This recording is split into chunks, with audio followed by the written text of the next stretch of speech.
One. Oh, we're live on here. How wonderful. I'll get my camera on a split on second. Well, anyways, oh, Jesus, Croony Christmas. I just took one of the holy mother of shits tonight. All right. Are we on? Beautiful. We're rolling. The camera's on, and I'm looking pretty as always. But anyways, greetings, one and all. Welcome everybody back to the network. And as always, folks, exclusively here on the Film Reviews channel, and welcome everybody to the latest edition of Flicks with the Dicks. This is episode number 25 for you all. And today, how can I put it away? We don't really have a lot of topics to go over. Well, on my side, I got a couple things. I'm sure he's got a couple things as well. But, folks, what we got for you all tonight is a topic we're going to be going over for you, and we're going to get to that momentarily. But as always, folks, let's just do an introduction like we usually do and get a couple announcements out of the way. I mean, nothing, important, but just, the usual stuff, as always. But as you all know, in last episode, episode 26, we found out who framed Roger Rabbit. Oh, it's awfully quiet in here. I'm just letting you speak for the time being. Oh, okay. But anyways, folks, we found on the last episode who finally framed Roger Rabbit, and that was a good thing. And another thing I'm going to say right now is that in episode 24, we also found out that Brett isn't going to be joining us for that because he went to a convention today, and apparently from what it said on an update, he had himself a blast. So I give credit to Bretty, and I believe he met someone who was part of the movie Return of the Living Dead. Was that correct? Mm-hmm. That is correct. I forgot who he met, but I believe he got her autograph as well. So good for Bretty, and I had a good time at the convention. And I'm just going to say this right now for the view watch, and as for the chat, it's fucking dead so far. It's been dead. I don't get it. I mean, usually we have a full house, but tonight I don't know where the hell everybody is. Yeah, usually the thing is like packed. Now, I don't know where the hell everybody went. I don't know if maybe they took our advice and not listened because of what we're gonna do. Yeah, so you know what? That's probably a good suggestion. We got one dislike so far, but you know what? Good fucking all fucking well. But yes, as for the rest of the announcements for you all for tonight here in episode 25, the 31 days of the Halloween movie Mayhem is going really well so far to an extent. The views are not really up there as of yet, but you know what? I'm sure as time progresses, the views will get up there because I'm going over. Because here's the thing with this film channel, I've been mostly going over the updated movies and whatnot within the modern times and whatnot. Pretty much the movies that are out there. You get what I'm saying. Pretty much the 2016, 15, 16, 17, all those releases and whatnot, because that's usually what gets the most views, especially with the show. But as for this, the views for the Halloween edition, the 31 Days of Halloween movie Mayhem, I'm curious to know, for anybody in the chat, I was wondering, how are you folks enjoying that so far? I really am curious to know how you folks enjoying the 31 Days of Halloween movie Mayhem so far. It's still early within the month, but within the progress, how are you all enjoying that so far? I'd like to hear what you folks have to say in the comments about that. And as for another thing, we are going to have two goals for you tonight, 30 and 40. Now, as for 30 likes tonight, if the show hits up to 30 likes, what we're going to do is we're going to officially announce the brackets for... Don't give it out, Gary. But here's the thing, it's for 30 likes. I know it. Just say we have an announcement. Don't say nothing more. Whatever. All right, Jesus Christ, man. God damn. You almost gave out. You almost gave it out, dude. All right, but anyways, as for 40 likes, if we get up to 40 likes, we will have a special guest appear with us. We tried last episode, but we couldn't reach up to that. Okay, I'm going to say it anyway, because if you all saw the last goal we had for 50 likes, we were supposed to have Gore, the movie god, with us for this one. But for this one, we're going to try that again. If we get up to 40 likes this particular episode, we will try and get Gore, the movie god, for us in episode number 26 for y'all. And we will also have Brett returning with us as well, him doing his thing. I'm sure in episode 26, he's going to talk to us about the convention as well. Now, as for the show itself and why it's probably dead, and you know what? it's probably self-explanatory. Either a few options. One, people are probably out doing their own things and whatnot, living the American dream and whatnot. School, homework, blah blah blah blah blah, work, all that crap. Or better yet, they're just taking the advice that we gave and a strong warning about this particular episode. Why? Yep. Because now, as for the topics I'm going to go over now, I'm just going to get this right out of the way. Keep talking. I'll be right back. The topics I'm going to be going over tonight. Like I said, I really don't have much to go over tonight. Now, as for what I have, I'm going to be going over a few lists. Two of the lists are going to be every Tom Cruise film that is ranked from best to worst. MC Deadpool, I give you a bunch of thanks and credits for that, for tagging me in it. And yeah, so I'm going to be going over that. Also, the next list I'm going to be going over is I'm going to be going over my top 5 best Stephen King movies from number 5 to number 1. Now, there is a tie for one. Now, as for what that is, I'm not going to say. And I'm going to be going over movie news about the Vince McMahon biopic. Now, speaking of biopics, apparently we were supposed to have a Chris Benoit biopic, but I don't think that's ever going to happen. So, okay. But for this one, there's going to be a Vince McMahon biopic. So, apparently, I'll talk more about that. And let's just say there's going to be some movie news regarding a movie that I've been going God knows how fucking long within Flicks, Pain and Gain that used to be going on, and so on and so forth.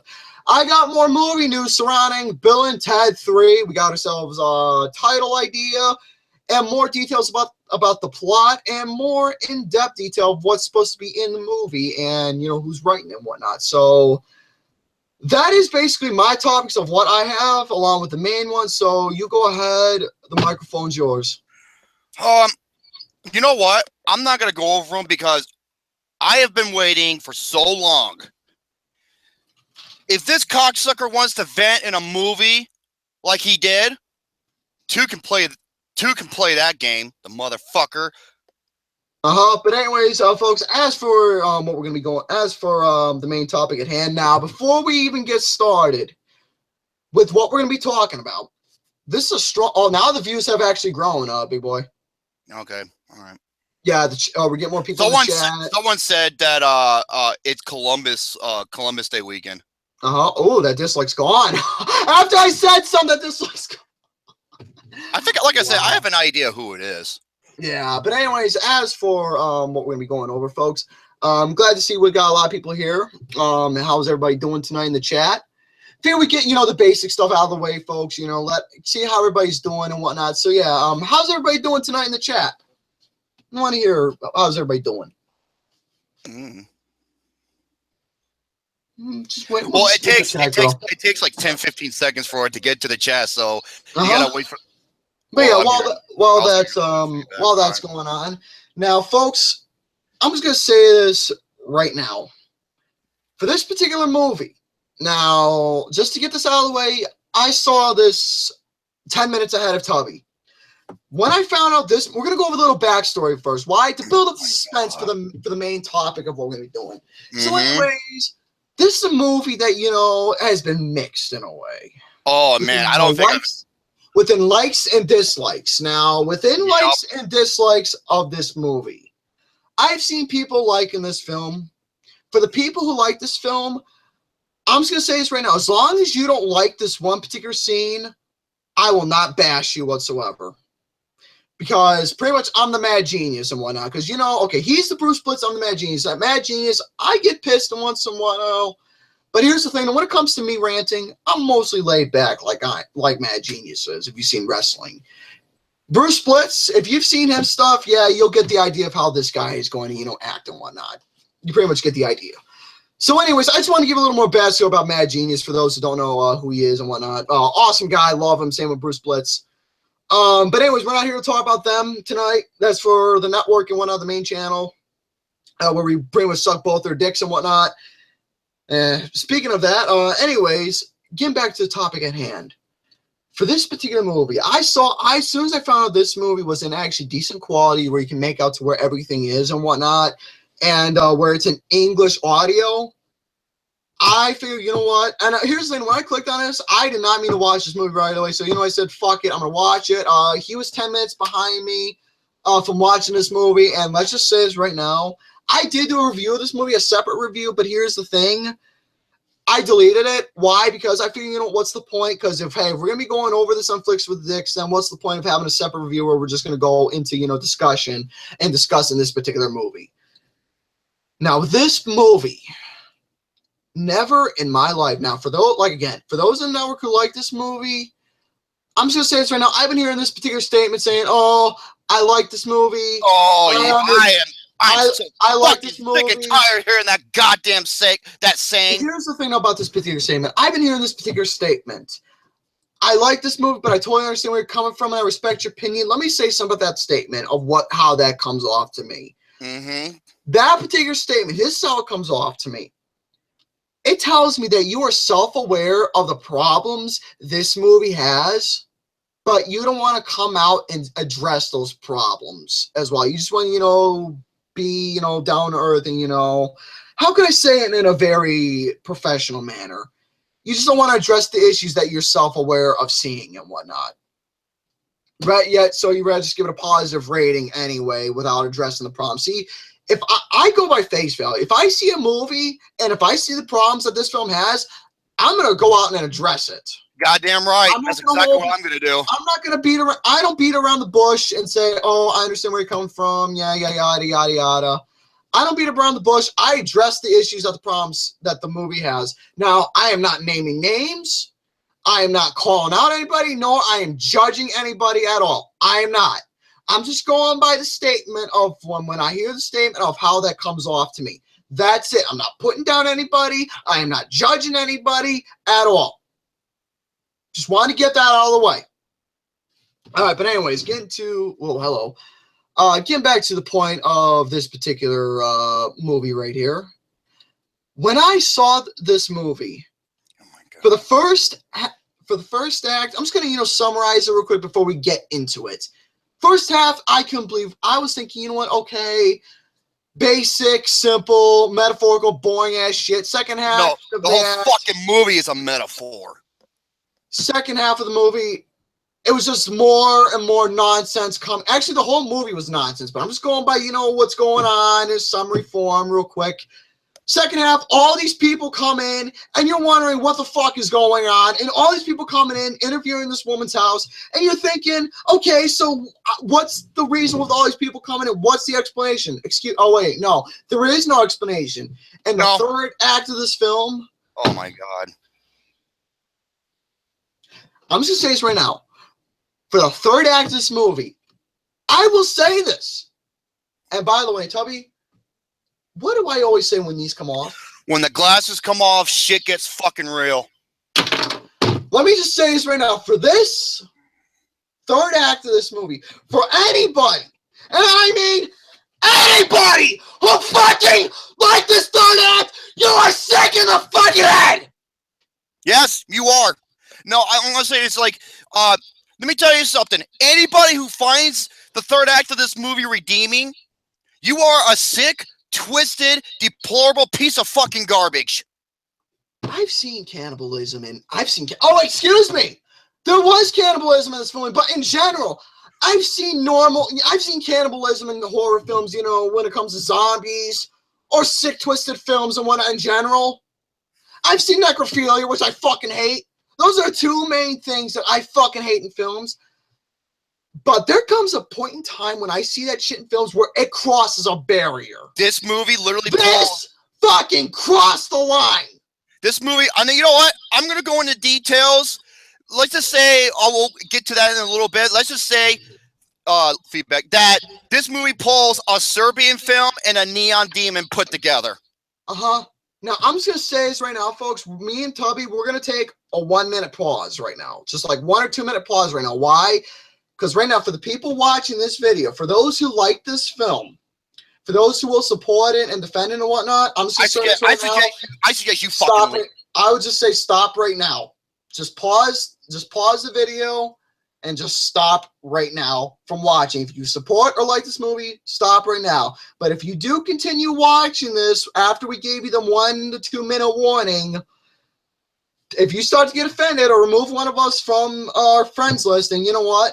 Don't blame it on us, because for the people who get offended, they chose to watch this and listen to what we have to say. You chose it. We did not force you to watch it. We did not tell you to sit here and watch and make you understand it. If you want to watch this, you go. If you want to watch it and get offended, that's not our fault.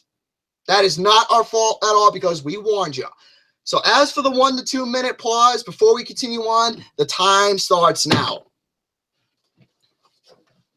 Give you a minute to decide on your decision if you want to continue watching what we have to say about Mother or not. Oh, let me know when 1 to close to 2 minutes ends. Okay. Oh, by the way, Auburn Wanderer said that when he saw this in theaters, he saw at least 3 people walked out during the final act. And I don't blame him whatsoever. Oh, speaking of that, dude, hey, Gary, I'm hearing terrible feedback from your end. All right, while you keep talking, let me try and see what I can do. Okay, yes, folks. Thank you, Cougar. Okay, there we go. I did a little adjustment here. Jesus, Gary, you need to get your shit together. No, well, I call him Chris. I call him Chris Fuckman. Me and I think it was Jackson or someone else that called him that. Okay, folks, I have done so much research in regards to this fucking movie. Yeah, and the research is unbearable. On lot of research. And let's just say, and by the way, let's just say for these particular statements that we're going to go over, no, these are not opinions. These are statements and facts that we're going over. No, these are statements and facts, dude. No, fuck that goddamn word. I'm not even going by that goddamn word, okay? Here we go. Oh, wait, hold on. Has it been a minute to 2 minutes? Yeah, oh yeah, it's been. Okay, it's been a minute. Now, folks, we're going to get right into it. So, hey, for those continuing watching and for those who like the movie, you made your choice. So anyways, let's go over our review / destroyance, if that's the right. No, that's a Mr. Garrison word, destroyance. Even though it's not a word in the dictionary, but that's my own term. Pretty much we're going to destroy this movie right now. Okay, let me go over the backstory about this fucking movie, okay? You ready? Before I enter this. Now, film reporter Jen Yamato said this. As I overheard, this was debuted at the ArcLight Theater, okay? On the opening weekend. As I overheard one embittered moviegoer complain in the ladies' room, she said, that was the worst movie I have ever seen. She didn't even make it through the whole thing. She probably noted it as well. And I rightfully don't blame her at all. She said she missed the film's final 25 minutes. And you know what? For those 25 minutes, she walked out at the right time. She really did walk out at the right time, because around that time, it was when it crossed the line. So yeah, well, this was distributed by Paramount Pictures, okay?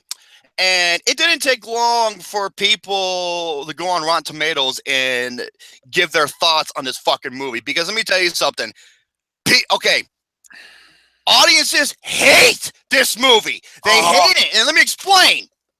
First of all, of the 18 pages, or at the time, it was bombasted with offer reviews. One of them said this: you don't have to go to Harvard to understand this movie. High school dropouts can also fully understand how bad it is. Another one says, it mistakes having religious references for being a good movie. I get it. We're going to die. God is our one true salvation, blah, blah, blah. It's so heavy-handed and blunt about the message that it makes you feel like an idiot. Okay? And I'm going to tell you right now, okay, idiot, okay, the word idiot, oh, don't worry, I got what he was saying, but the word idiot's an understatement. This movie made me feel fucking stupid. And one says horrible. If you need a Google search the meaning of the word when you meaning of the movie when you get home, it was a failure. I 100% correct agree. Why? It's the movie's job to fucking go out and explain it to you. It needs to stand out on its own fucking merits. If you need to go out to a different source material or merit to understand what a movie is, your movie is a fucking failure. Pretty much. And by the way, from everything he said, you don't need to, have some that'll make you, that's supposed to purposely make you think. By the way, speaking of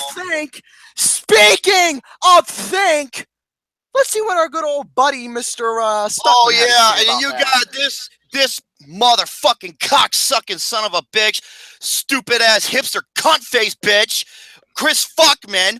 Let me read what this motherfucker said, because he loved the movie. He gave it an A-, his official grade that he gives out to every fucking movie out there, because that's how stupid and lame he really is. This is word for word tweet. This is a tweet about what he said. Okay? And here's the thing, though, from everything that he said in this tweet, I'm just gonna tell you right now, I was befuddled. I don't know if that's the right one for me to say, but I was befuddled.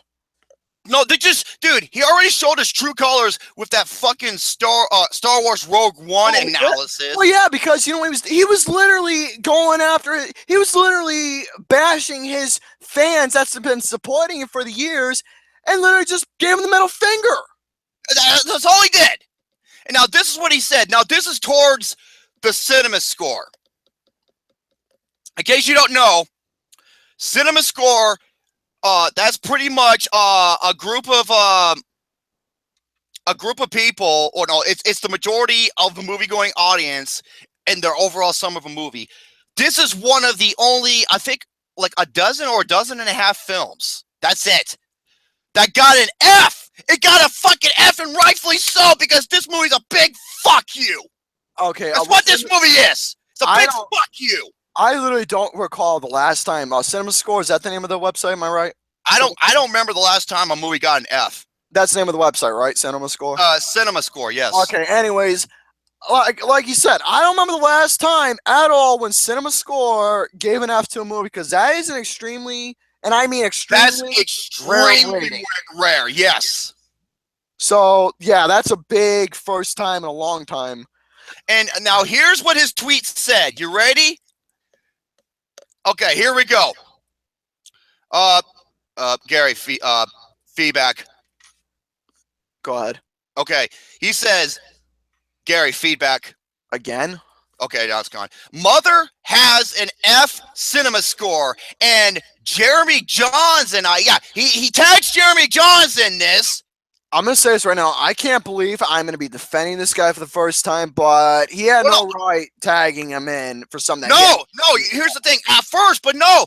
Jeremy John must have been 4, otherwise he would have said something, so fuck him too. Makes sense.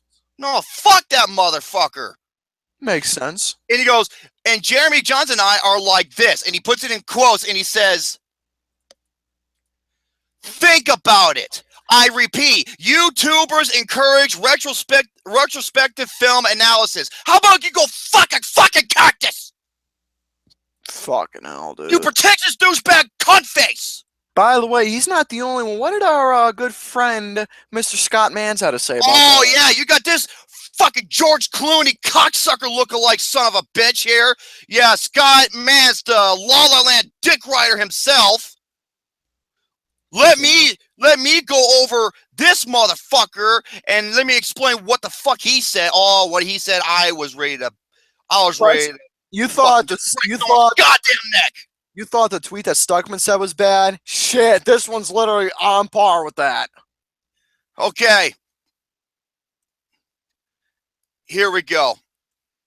This is what he says. Someone asked him, I'm not trolling or looking for a fight, but what exactly do you love about this film? And this is what he says. What I love, he puts it in capitalizations, about #mother. This is what he says. Bold, daring, audacious filmmaking, riveting and mesmerizing, unnerving, provocative, challenging. And this is what he says. The last 3 words. Here we go. He says this. Made me think. And he puts think in capitalized letters. Fucking hell, dude. You know what I think you should do?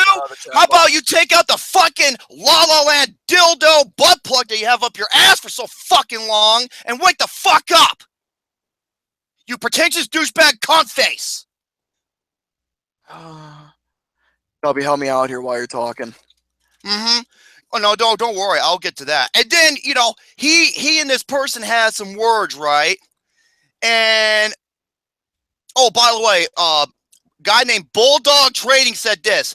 I have never seen so many people walked out of a movie at the ArcLight Theater before. This movie is pure garbage.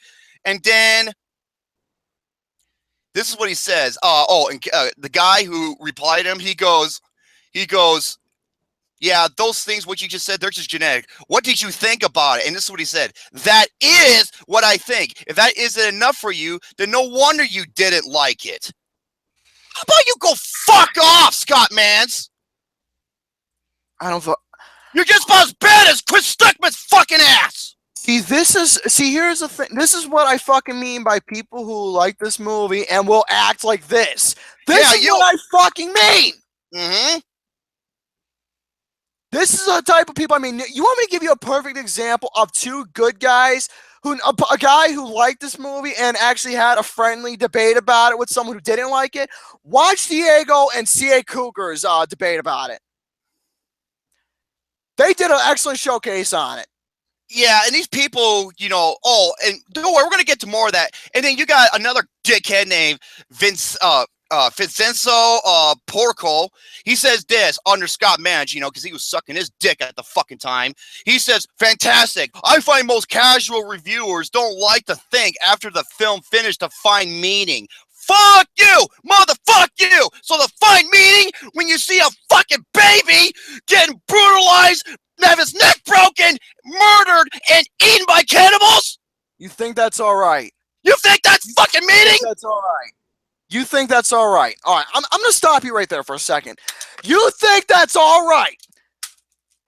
You think that's fucking all right for a modern day film like this to have a fucking baby? A newborn fucking baby! Get his neck broken! Brutalized! And eaten! You think that's fucking all right? Yeah, they do this right in front of the mother because let me explain what happens at the third act, okay? So Harvey Bardem sees Jennifer Lawrence, you know, gave birth to this baby, okay, no, newborn baby, okay? And Harvey Bardem's like, I want to hold my baby. And she's like, no. And so what does he do? He sits down and he stares at J-Law for 2 fucking days and nights straight, okay?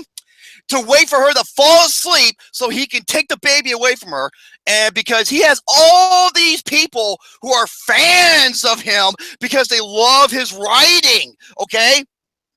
And then all of a sudden, he grabs the baby, and then Jennifer Lawrence wakes up, and she doesn't have the baby. She's like, hey, I want my baby. He goes, I don't have it.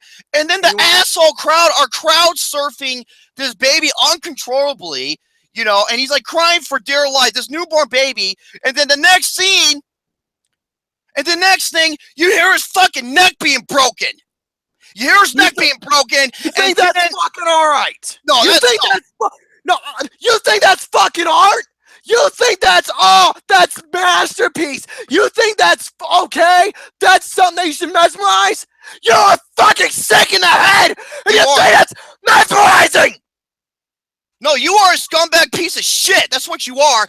And then the neck gets baby's broken, and then Nicole's silent. And then when Jennifer Lawrence runs up to the front and see what happens, you see this, the baby was fucking brutally murdered. And it was just, all you see is like a skeleton and fucking guts and shit everywhere. And then she sees everyone eating the fucking baby right in front of her. They ate her fucking baby right in front of her. And then all this, I'm not kidding. I'm not making this up, folks. And then she tries to do something about it because, you know, she's like, you mall murderers. And what do? They try to strip her naked, you know, rip off almost all her clothes and nearly beat her to death. Fuck you, Aronofsky. And fuck you, Scott Mans. And fuck you, Chris Fuckman. I can't do this. Yeah, it makes me think. I can't do, hold on. You're going to have to, I can't do this. Makes me think my fucking ass. This is violent exploitation bullshit. And you know what? You're gonna I have even more proof about Darren Aronofsky, this cock fucking sucker. You know what? Oh, and by the way, Seth Rogen, seriously, you better be fucking joking. If you're not, then you can go fuck a cactus too. because he responded on Twitter with, or maybe you just don't get it, with that bullshit, okay? And Chris Fuckman, guess what? He shared his tweet loudly and proudly.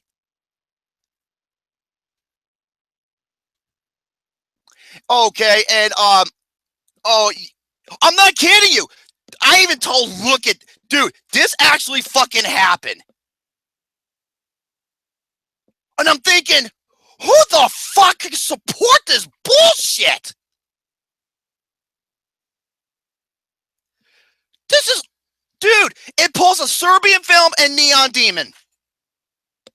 And here's the thing, when it comes to Darren Aronofsky, oh, before that, let me get to Chris Fuckman, word for word, what he said in his review. Thank you, John Matthews. He said this: I don't always need to go to a film and experience 90 to 100 minutes of a movie where I feel that was easily digestible, and within a couple hours, I'm not thinking about it anymore. I'm going to be thinking about this movie for a very long time. I want to research it. It's very intriguing. What kind of pretentious fucking horse shit is that? Sorry about that. I got a little choked up there. I'm sorry, folks. Darren Aronofsky, when he showed this scene, he truly showed his true colors. No, that's not the only time, dude. There's like, okay, I'm going to tell you about the movie. The first 40 minutes of this movie. It's just nothing. Nothing fucking happens. I mean, nothing. Boring bullshit. That's it. It's yeah. And he's like, oh, you didn't get what the movie's trying to do. No, I got it. It's pretty much retelling the fucking Bible in the worst way possible. That's what the movie was trying to do. But not only that, you know what? Let me tell you something about this cocksucker. Darren Aronofsky wrote the screenplay in 5 days. He wrote it in just 5 fucking days. And why did he write it? Let me tell you what he said, word for word. What he said in an interview. You ready? Here we go. What's interesting about that is like how if you walk out of the movie, are you not going to give it an F? He's relating towards cinema score. It's a punch. It's a total punch. And I realized that we were excited by that. We wanted to make a punk movie and come at you. And the reason why I wanted to come at you is because I was very sad and I had a lot of anguish and I wanted to express it. So there you go. The reason why he made this fucking movie and wrote the screenplay in 5 days is because he wanted to vent on the world and how much he was sick and tired of it, and he just want to make, he wants to throw an emo bitch fit. How about you focus on making a fucking good movie? So let me get this straight for you all. Let me get this straight. You think it's okay to vent on your own issues of the world, you emo son of a bitch. You think this is okay where you have to have a baby get killed? You think that's okay? No, not only that, I it's don't like, think so. dude, every fucking character in this movie, every fucking character is either lifeless, bland, dull, pathetic, egotistical, monotonous, selfish fucking cocksucker. You know why, Billy? Because it is a sadistic movie. It is. And dude, Harvey Bardem's character, he's supposed to be, he's supposed to symbolize God, right? And Jennifer Lawrence is supposed to symbolize, Mother Earth or Mother Mary. Dude, this, and you know what happens? It doesn't surprise me if the baby was Jesus. If it did, you know what? Oh my God! So let me continue reading with this bullshit here, okay? It doesn't fucking surprise me at all. People are constantly saying no to you, and to wake up every morning and to get out of bed and to face all those no's, you have to be willing to really believe in something. What is there to believe? That you want to fucking vent on the goddamn world by making a piece of shit, pathetic, pretentious garbage movie? And this is what else he says. And that's what I look for in my collaborators. And why I picked the actors. I said, look, this isn't going to be a popularity contest. We're basically holding up a mirror to what's going on. All of us are doing this. But that final chapter hasn't been written, and hopefully things can change. And to go back, the fact that it's going down right now and things are really falling apart in a way that is really scary. How about you think about making a good movie like you did with Black Swan, like you did with Noah, like you did with Requiem for a fucking Dream. By the way, speaking of things, You sick, sadistic fucking cunt. speaking of thing, I'm actually writing down in the chat box right now a shitload of movies that make you think the right way. Oh, and here, okay, ready? Get ready to hear what he's got to say here. It's scary when you talk to the people who are studying this and thinking about this, and when you have other people who basically believe in the power of an iPhone, that they can communicate to 35 million people in the blink of an eye, yet they don't believe in science in other ways.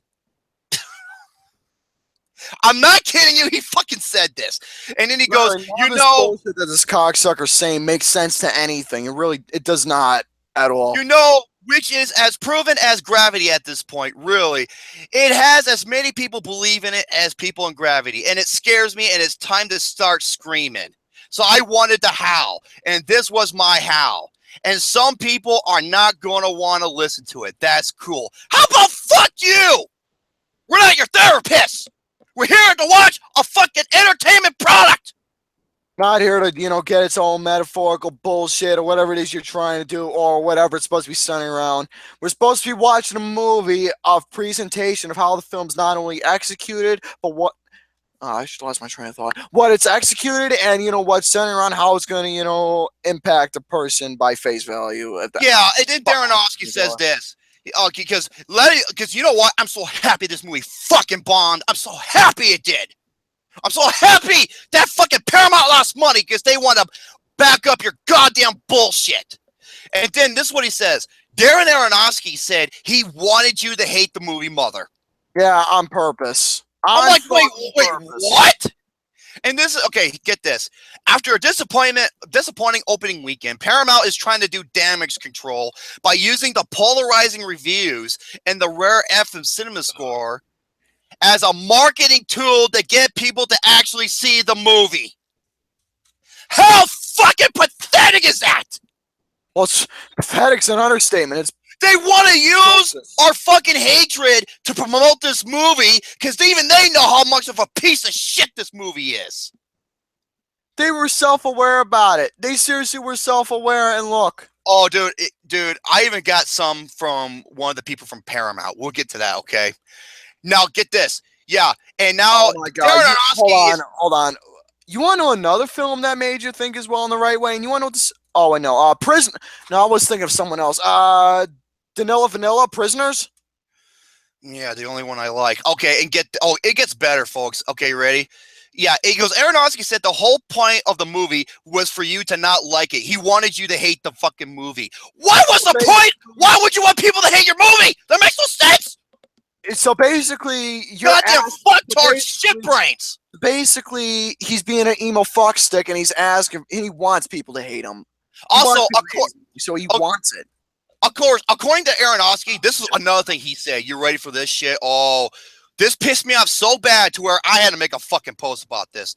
According to this cocksucker, he says, it's funny. Those are the same people who also, the people who bashed on his film.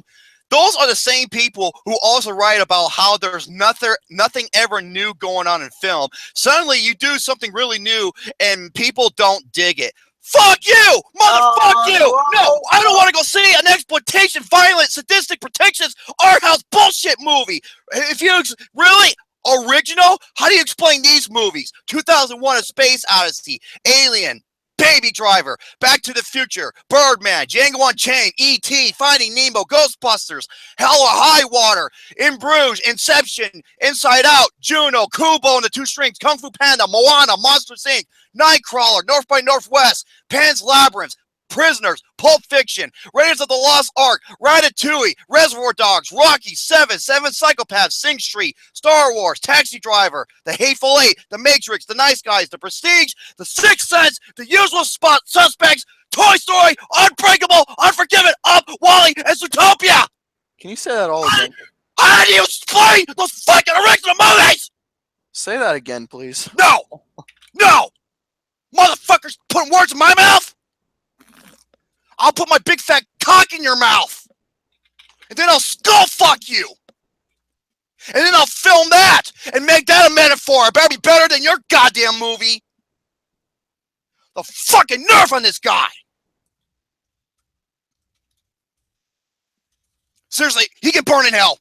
He can fucking burn in hell. Yeah. And you know what about, you want to know something about how that he can do? He can fuck Satan's asshole. No, he probably would film it too, and he thinks that's art. Oh yeah. Oh, by the way, this movie debuted at the Venice Film Festival. It made its world premiere. Oh, you know what happened there, people? It got booed out of the fucking building. Oh, people were not happy with this movie whatsoever at the film festival. No, and get this, Esquire's Dave Holmes actually said this. This is the harshest and most aggressively unpleasant experience I have had in a movie theater ever, possibly ever. And I sat through the Emoji Movie. Let's see. I wonder how many people walked out. Let's hear about that, shall we? Well, dude, I heard that a lot. Like I said, the ArcLight Theater, there were multiple upon multiple walkouts. And there's been a lot of walkouts through on multiple screenings. See, here's the thing that when it comes to movies in present times, there's been walkouts on so many movies that happen. I'll give you a couple examples. There was Dirty Grandpa, Fist Fight, The Neon Demon, Knock Knock, just to say for prime ones, there's been walkouts.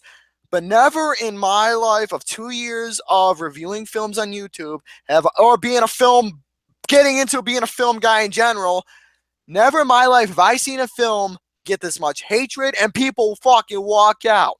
That's how bad this movie is. Oh, let's talk about Paramount's worldwide president of marketing and distribution, Megan Colligan. She released a statement addressing the critics and audiences who despise this movie. Thank you, Jackson Fulcher, for this one. Oh, by the way, Jackson Fulcher hated this fucking movie. There's only almost everybody in the film forum hated this fucking movie. And you know what? Most of the statements are basically what we're going over. That's it. Yeah. Now, okay, let me read this.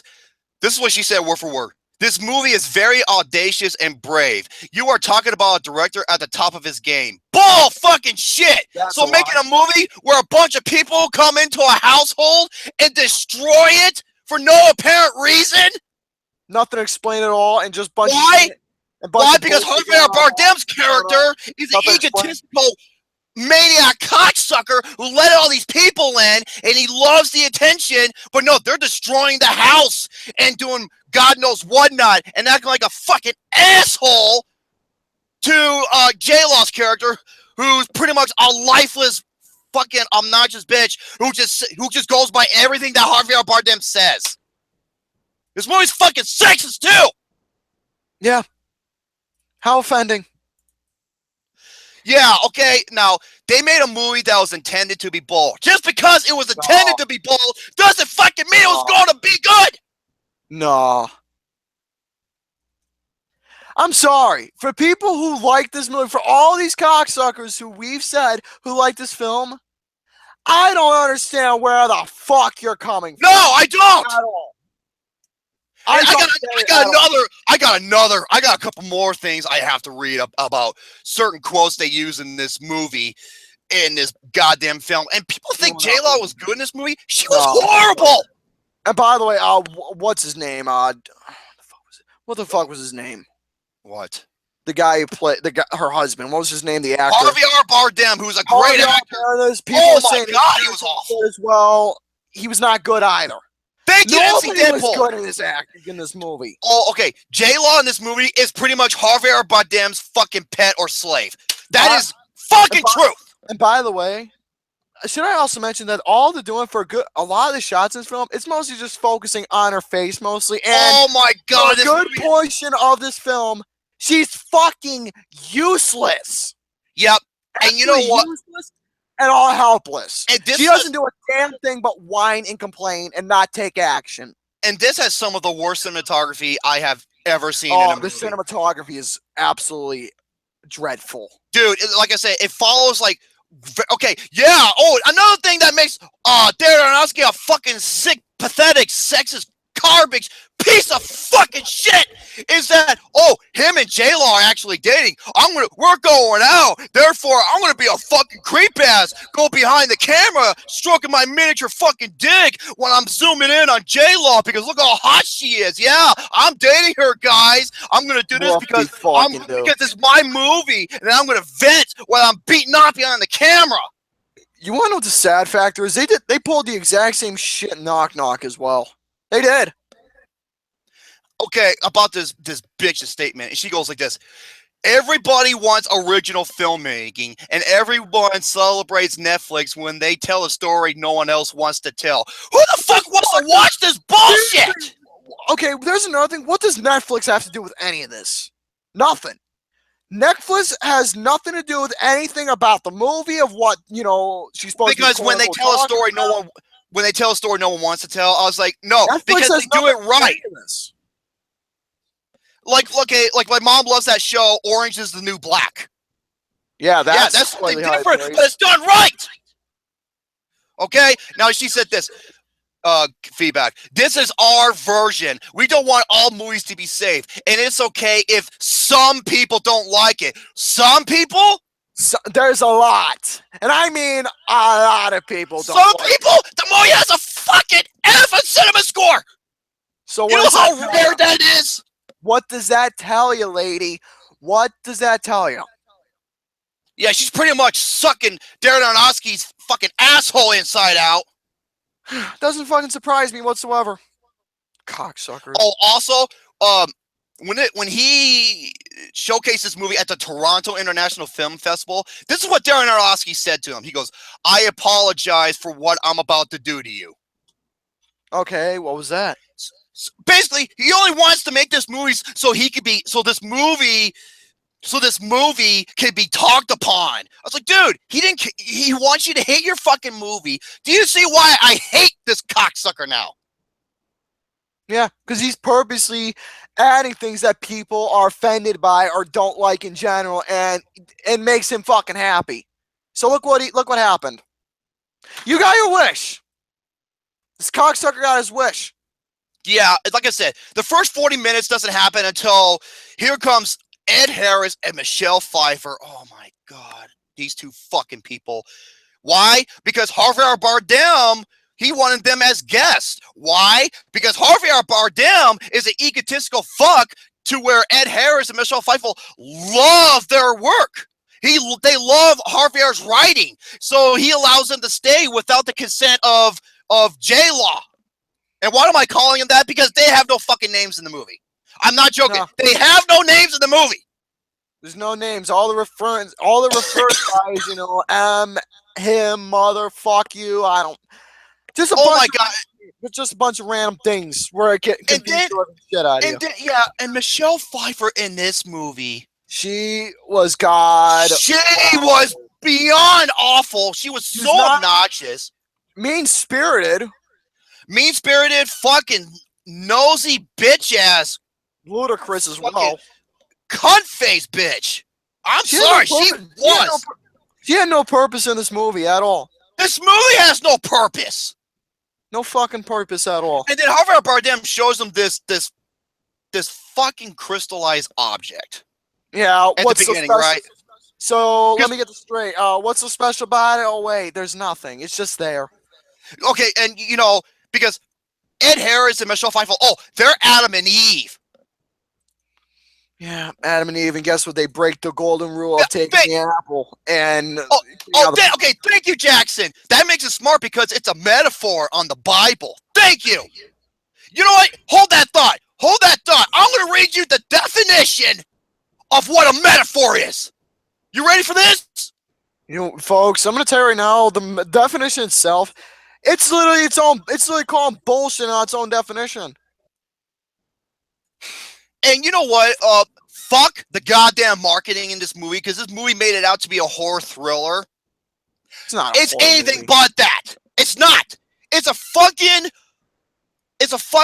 big fuck you to the face. A biblical metaphor. That's going to be shocking and vulgar and controversial for the sake of that, because Darren Aronofsky is a sick, pathetic piece of shit who just wants to vent on the world, and this is his way of doing it. That's exactly what this movie is. You know what? I do have something mean to say about that, but I don't know if I should say it. Should I or shouldn't I? Yeah. Oh yeah. In the house has a beating heart. Why? Because the house is alive and it's supposed to represent Earth. Oh, bullshit. Yeah, I don't get it. Well, the reason why Harvey Bardem survives at the end, because remember, he's God. If you look at it face value, it makes no fucking sense. All right, here's the definition for metaphor. You ready? This is the official word-for-word definition. It sees, and I says, and I quote, a figure of speech in which a word or phrase is applied to an object or action to which it is not literally applicable. Oh, let me fucking repeat that, because even the definition itself knows it's bullshit. Let me read the definition in the dictionary as well. Okay.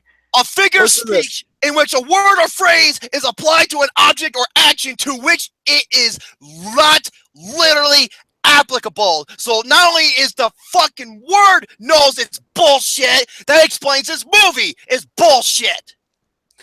Okay, the word metaphor is explained differently in the definition. You want me to read it? Go ahead.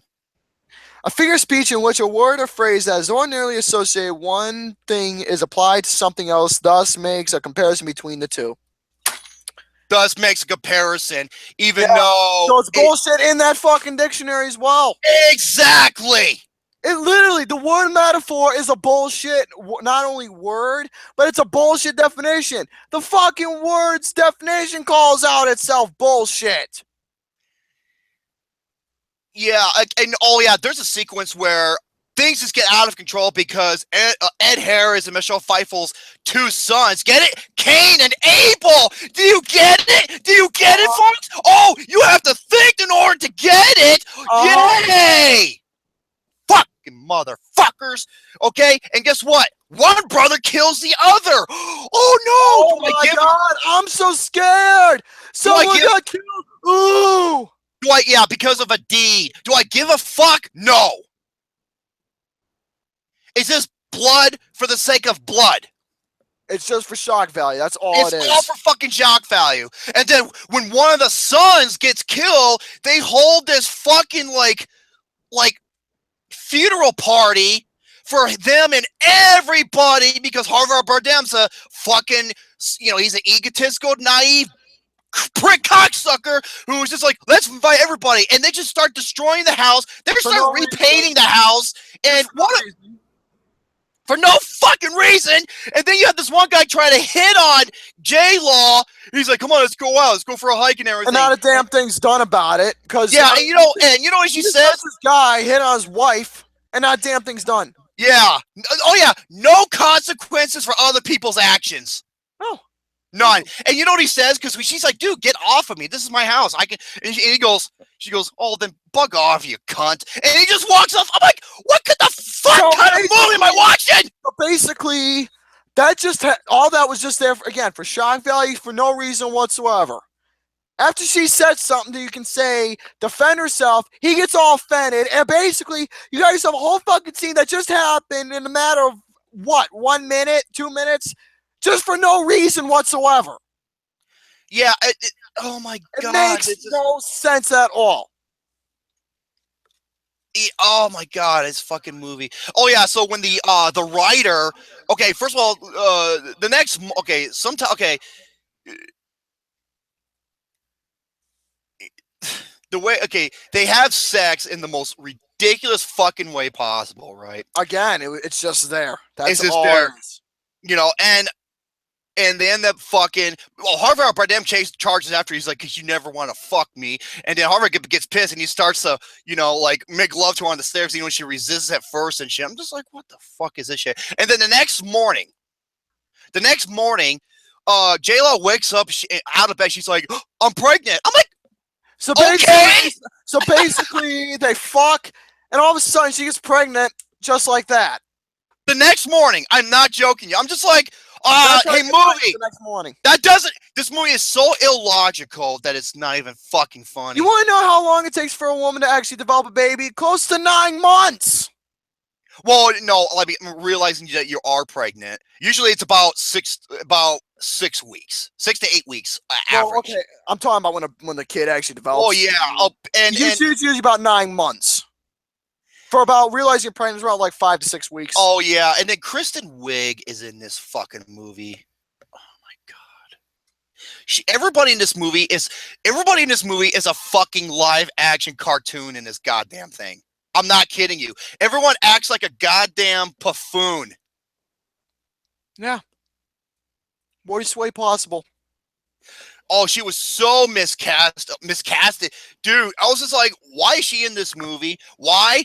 Because for shock value. Because there's a sequence in the third act when everything goes into fucking chaos. There's people with bags over their heads, you know, and they're on the ground face first. And she takes out a pistol and kills every single one of them. And then she tells J-Law, you're next. You're next. Put it up. So basically, a threat happens just for the sake of no reason. A threat happens, and basically she doesn't do a damn thing about it. And so many people are trying to kill her, even though she's pregnant and she's about to give birth. I'm like, this is fucking garbage exploitation at its. Yeah, she starts killing people for no apparent reason. Just happens. That's it. Which leads up to her having the baby. I think we already explained that scene well enough. Yeah, and then she gets nearly stripped down to, you know, almost bare ass naked, and she's almost brutalized to death until Harvey Bardem steps in. He's like, no, don't do this. I'm just like, oh, now you step in. So basically, he steps and protects her. Then all of a sudden, there goes his kid. Even though he doesn't protect the child or anything else, and he just lets the whole house. Doesn't make fucking sense at all. He just lets the whole fucking house get goddamn destroyed, like, you know. And then she goes down to the furnace and she lights this pile of oil on fire, right? And it just and it creates this explosion, like you see in Deepwater Horizon. And the only two people that survived were her and him. Here's the thing about her, though. She barely survives it because apparently he's the one who actually survived it 100%. Why? Because he's God. He's God! Even though he was with the lady, she's Mother Earth, and after Mother Earth, apparently a whole new Mother Earth creates the next day. Yeah. Oh, dude, okay. Here we go. Now, here's the fucking ending. You ready for this? Here's the ending. Now, Harvey Bardem has her, you know, on their arms. She's like burnt to a crisp, right? She asks her, Harvey Bardem asks J-Law for the love she has left for him, and she agrees to give it to him. How? This is how. He tears open her chest and rips out her fucking heart, and the heart is like pounding, and then all of a sudden he opens up the heart, and here's this crystallized object he was talking about. It was destroyed at the 40-minute mark. Because of Michelle Pfeiffer. She was like, oh, I want to see it so much. You know? So here's the thing I don't understand. So basically, you got one bitch who destroys the object, and all of a sudden, here comes back out of nowhere, just for no reason. It's in her heart, just there, with no explanation or reason why. Yeah, and then... Makes no sense. Javier Bardem goes back to his office and he puts this crystallized object. The movie ends exactly how it begins. He puts it, and then the house changes from like a burnt, destroyed house into a brand new, like a beautiful, renovated home. And the mother wakes up out of bed and she goes, honey, you there? And then the movie goes black, and that's the end of the fucking movie. I'm like, are you fucking kidding me, movie? Starts all over again from the bullshit we started with, and it's just gonna be. How does this make any sense? I don't fucking get this movie, man. I seriously don't fucking get it at all by anything of what's going by. I really don't. Folks, this is the most pointless movie I have ever seen in my entire life. It contains the worst director of the year, the worst scene of the year, some of the worst acting, some of the most god-awful screenwriting. The characters are so goddamn cartoony and ludicrous to where that it makes the movie It look like The Conjuring. Folks, this movie is not a big, massive motherfucking fuck you. This is a -1 out of 5, and I can't believe I'm saying this. This movie is tied for my worst film of the year. I didn't think nothing was gonna match this fight. It tied it. Oh, Billy, I'm gonna tell you right now, coming from someone who fucking despises Boyhood with a passion, it's way worse than Boyhood. Oh, dude, at least with Boyhood, you had Ethan Hawke, who was awesome in it. I love Ethan Hawke. I fucking hate everybody in this movie. So fuck you, Darren Aronofsky, and fuck you, Chris Fuckman, and fuck Jeremy Johns, and fuck Scott Mance. Let me tell you right now, folks. Okay, for my final analysis about this, one more. Did you hear what I said there? I said analysis. I'm going Chris Stockman there. And motherfuck the distributor and president of marketing, Megan Colligan. So let me give you my quote-unquote analysis about my final thoughts about this movie. This movie is disturbing. This movie makes no sense. There's no description. There's no background information. There's nothing explained at all. No development to nothing about this movie. None. This movie is sick. This movie is I already said disturbing. This movie makes you sick to your stomach. Oh, dude. This movie's logic makes no sense at all. I was so... This movie's a big zero on me. It's a fucking zero, and it deserves to be a zero. And no joke, you will definitely see this in my worst films of the year. Hands down in the top 5. That is not going to be changed anywhere. It's tied as my #1. I couldn't fucking believe this horse shit. I couldn't fucking believe it. Darren Aronofsky, you could seriously go fucking burn in hell you seriously go burn in hell for your bullshit and for your sick, twisted garbage and your fucking creep ass. Oh, I love my darling that I'm dating, and I'm gonna shoot close-ups of her, when she's nude and in her face and the back of her hair and whatnot. By the way, he can seriously go fuck himself, dude. You know what I just realized? You want to know what I just realized? I know what I just realized. He pulled what's his name? He pulled an Eli Roth. That's what he did. Because Eli Roth.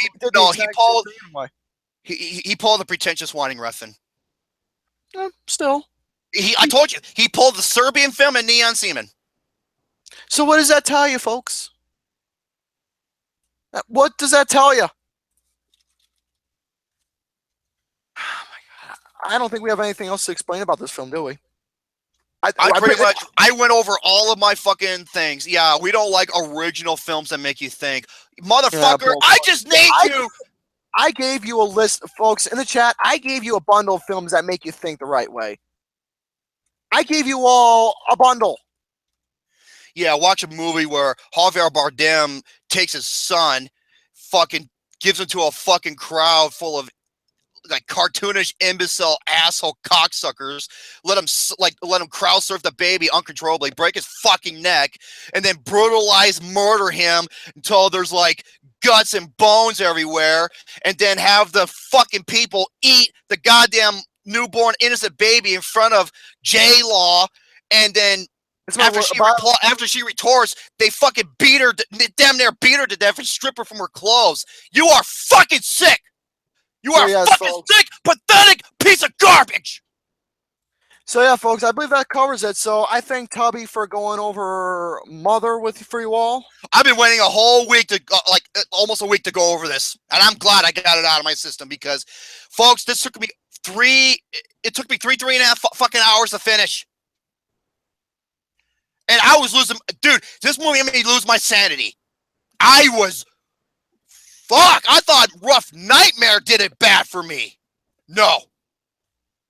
Yeah, folks, this movie, dude, I put this alongside of Dirty Grandpa, Fist Fight, and Jack and Jill as the worst fucking movie of the decade. It pissed me off that goddamn bad. All right, well, anyways, folks, I just want to say this right now. Go ahead, thank Tubby for going into detail and explaining this movie. All credits to him. I had to find a lot of details about this movie. Yep, and you did a good job. Yet I was just this guy who's giving my back thought. So, anyways, yeah, you did a good job explaining everything and whatnot. You know what? I want you to do this. Give me a break. some people are asking for the best Stephen King list. I'm gonna take a break because my voice is like, I'm like ready to just lose it, but not in a way like I just did. All right, beautiful. All right, anyways, folks. As for yes, I'll be right back. Folks, go ahead and thank Romy for all that. Even though I was just the guy who did the backup, like always. But anyways, let's just go ahead and get right down to my topic, shall we? All right. As for what I got for you all right now, yeah, for the best Stephen King movies that I got for the best. Now, as for what we got, I don't have a worst list or anything because I haven't seen that many, worst ones. So that's my top 5 best Stephen King movies. Now, Stephen King in general, we all know who he is. Known as one of the greatest authors in history of publishing books and whatnot. And obviously, there has to be, how can I say in a way, a movie based off, book and whatnot. So as for what this list is going to consist of, now, this order, it took me some time to think about, well, how I was going to put this in this particular order, because you know what? Because there are 6 movies. This is a top 5, but I did mention before there is going to be a tie. Why? Because, well, like I said, I couldn't decide, for this particular one. So, anyways, as my number 5. Anyways, as for my number 5 for the best Stephen King for the top 5 best Stephen King films that I have in this particular order. Number 5, we're going to start off with one of the greatest horror films ever made that is not only psychological, that is in the psychological genre, but let's just say the remake was absolute piece of shit at its finest. Why? Because this remake used a beautiful girl and CGI galore and obvious green screen, that type of shit. But for this one, it was practical effects with such a meaningful story where, her powers can be used for good and evil. My number 5 is Carrie. Attaboy. Phenomenal movie, absolutely loved it, and yeah, that's all I can really say about that. All right, my number 4, we're gonna go from horror up into fun, excitement, adventure. Now, this is a film where you have a group of, What? No, I'm just telling the people what to do in the chat.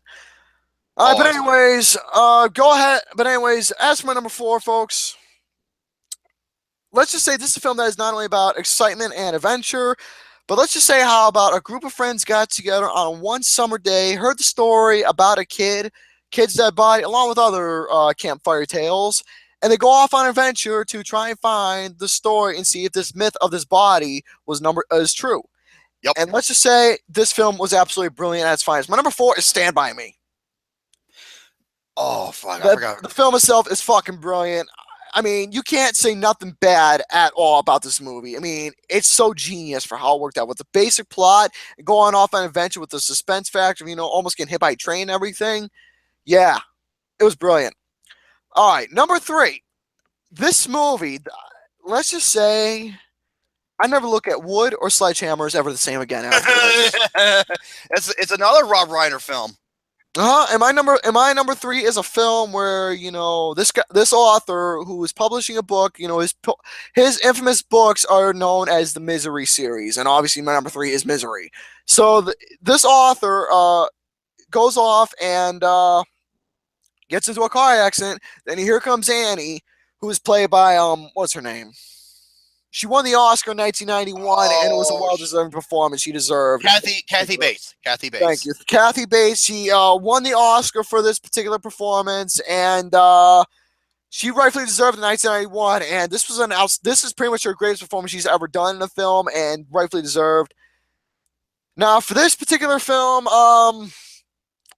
she goes off, acting normal for a little while, then goes off psychotic, saying, "Oh, you killed my misery. You have to write the book to make sure misery lives, blah, blah, blah, blah." And all of a sudden, bam, she has a pet pig named Misery. Tubby, you're nice. You do a good job being a cameo in the film.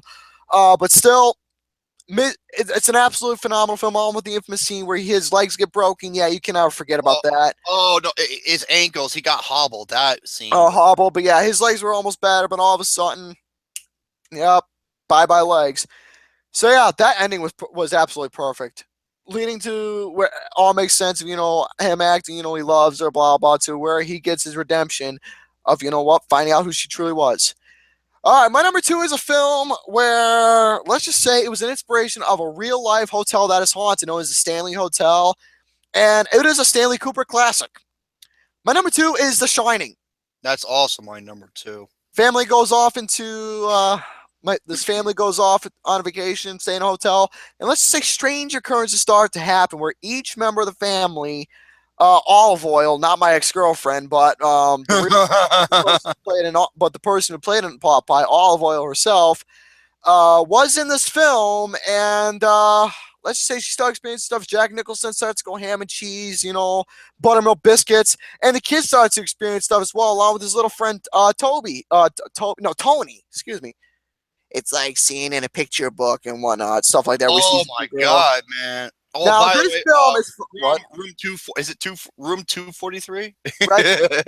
Red drum, huh? No, red rum. You dumb shit. Yeah, red rum. Red rum. Do.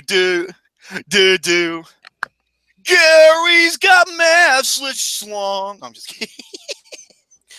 Yeah, but anyways, continue on about this. But yeah, the film itself, it's absolutely brilliant. I fucking loved it, and it's a bona fide masterpiece. To me, it's the greatest horror. Oh, room 237. My bad. To me, it's the greatest horror film ever.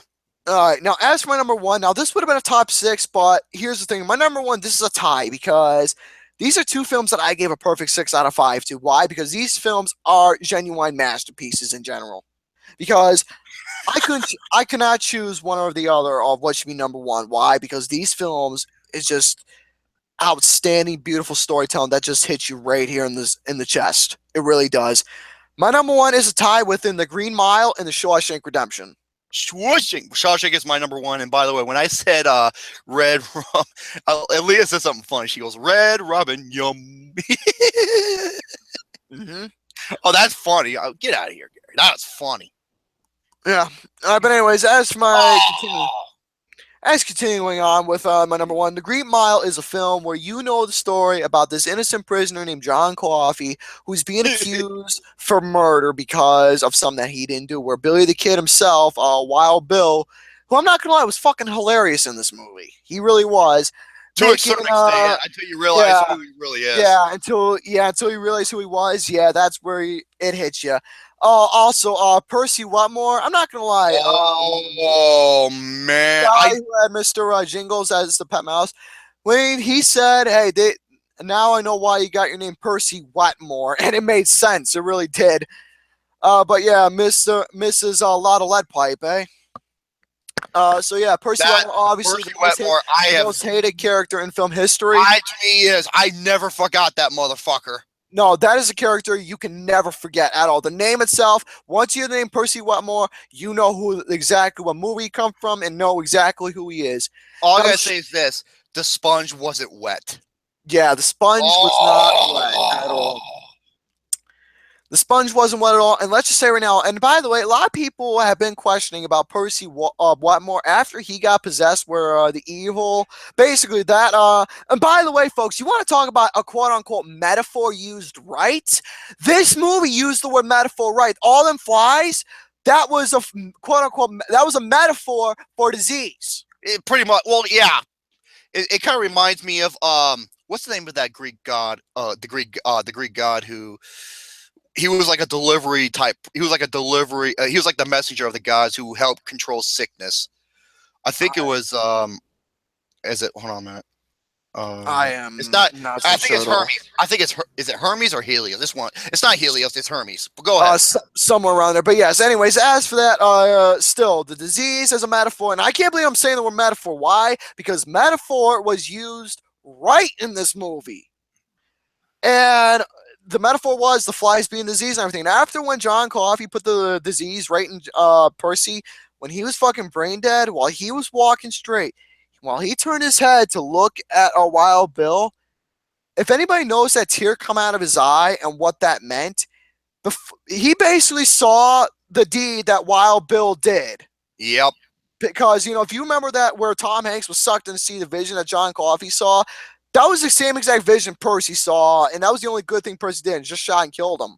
And from there, and from there, Percy, he was just basically dead. Specifically, he was pretty much he was brain dead. The lights were on, but no one was home. Okay, it was Hermes. Okay, thank you, Tiff. So basically, that's the remodel. It's a 6 out of 5 film. Arguably, and by the way, John Coffey, Michael Duncan, when he came in this, he was basically a rookie in his acting career. He was a rookie, and he was in a couple of films. He was in Armageddon, and he was in a couple others, but nothing big as this one. And for him being a rookie at his time, especially working with a talent like Tom Cruise, he nailed it. Tom Cruise? You mean Tom Hanks? Tom Hanks, excuse me. He should have fucking won the Oscar too, by the way. Yeah, it was a fucking huge ass bluff. It was. Yeah, bluff? You mean? Oh man, snub. Speaking of another movie that got an award, I believe, The Shawshank Redemption. This movie again is centering around another film where an innocent man who was accused of murdering his wife gets sent to prison, and while his time there, he files taxes for the policemen, the prisoners, and the ward himself. Becomes the Met with awards, good guy, you can say. Yes, he was a top-notch banker. He was good with numbers. He was great. So basically, did it for free of charge, except all his co-workers had to get beers for the pay. So from there, a lot of shit happens that you probably would never thought have happened in prison. Pretty much the impossible was done, you can say. And it was showcased brilliantly. And let's just say right now, the ending of this film, where it all adds up to why Andy was silent in prison, why he asked for the littlest things. It's one of it adds. Hey, Gary. What do you want? Good night. Huh? My bed's fine. Yeah, clean it up, dirty ass. My bed's fine. What? What are we looking at? Good night. Hope he kicks your ass. Alright, dude, tell me my bed's a mess. Well, yeah, and that's why the magic never happens there. Yeah, only in my fantasies. Why? Because I'm a lonely son bitch. That's why. All right, but anyways. Okay, thank you, Danny Russman. I'll get to that after he's done. Yeah, but it's okay, folks. I'm a lonely son bitch. It's all right. But anyways, getting back to what I was talking about with the Shawshank Redemption.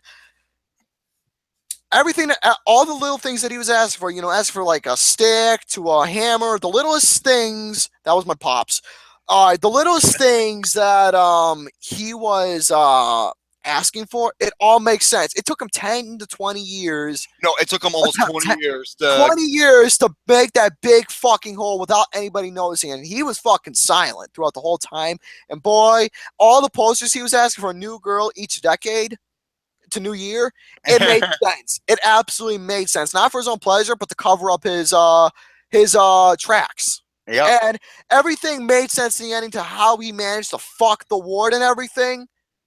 It was brilliant. Oh yeah, because he was like I said, since he's doing his taxes and his money and all that kind of shit, he knows him inside out. And so when he got him back, especially after what they did to Tommy, because Tommy know about Tommy, he knew Andy was innocent.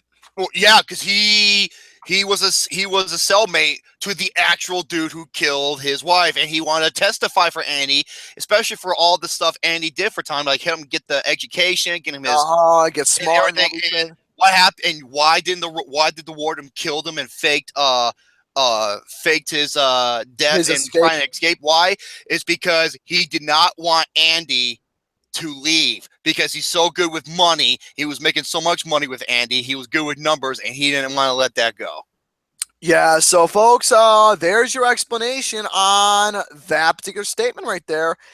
And yeah, so overall, at the end, how the ward managed to get, fucked over in a way, and how he killed himself, because, obviously he couldn't tolerate, being in prison himself. So it was the only thing he had to do. And by the way, Morgan Freeman said it best.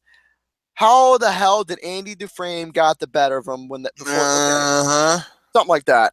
I was like, the only thing that went through his head, other than that bullet.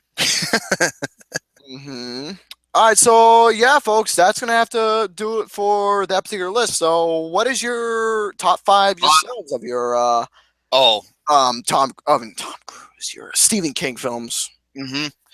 By the way, I wanted to go over this because Oh my God. This makes me a happy man. Ready? It's about that fat ass cocksucker Harvey Weinstein. Yeah.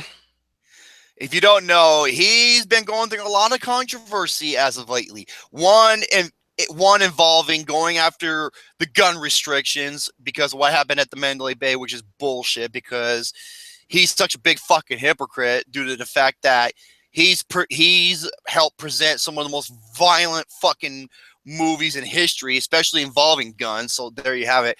Not only that, but his sexual harassment scandal.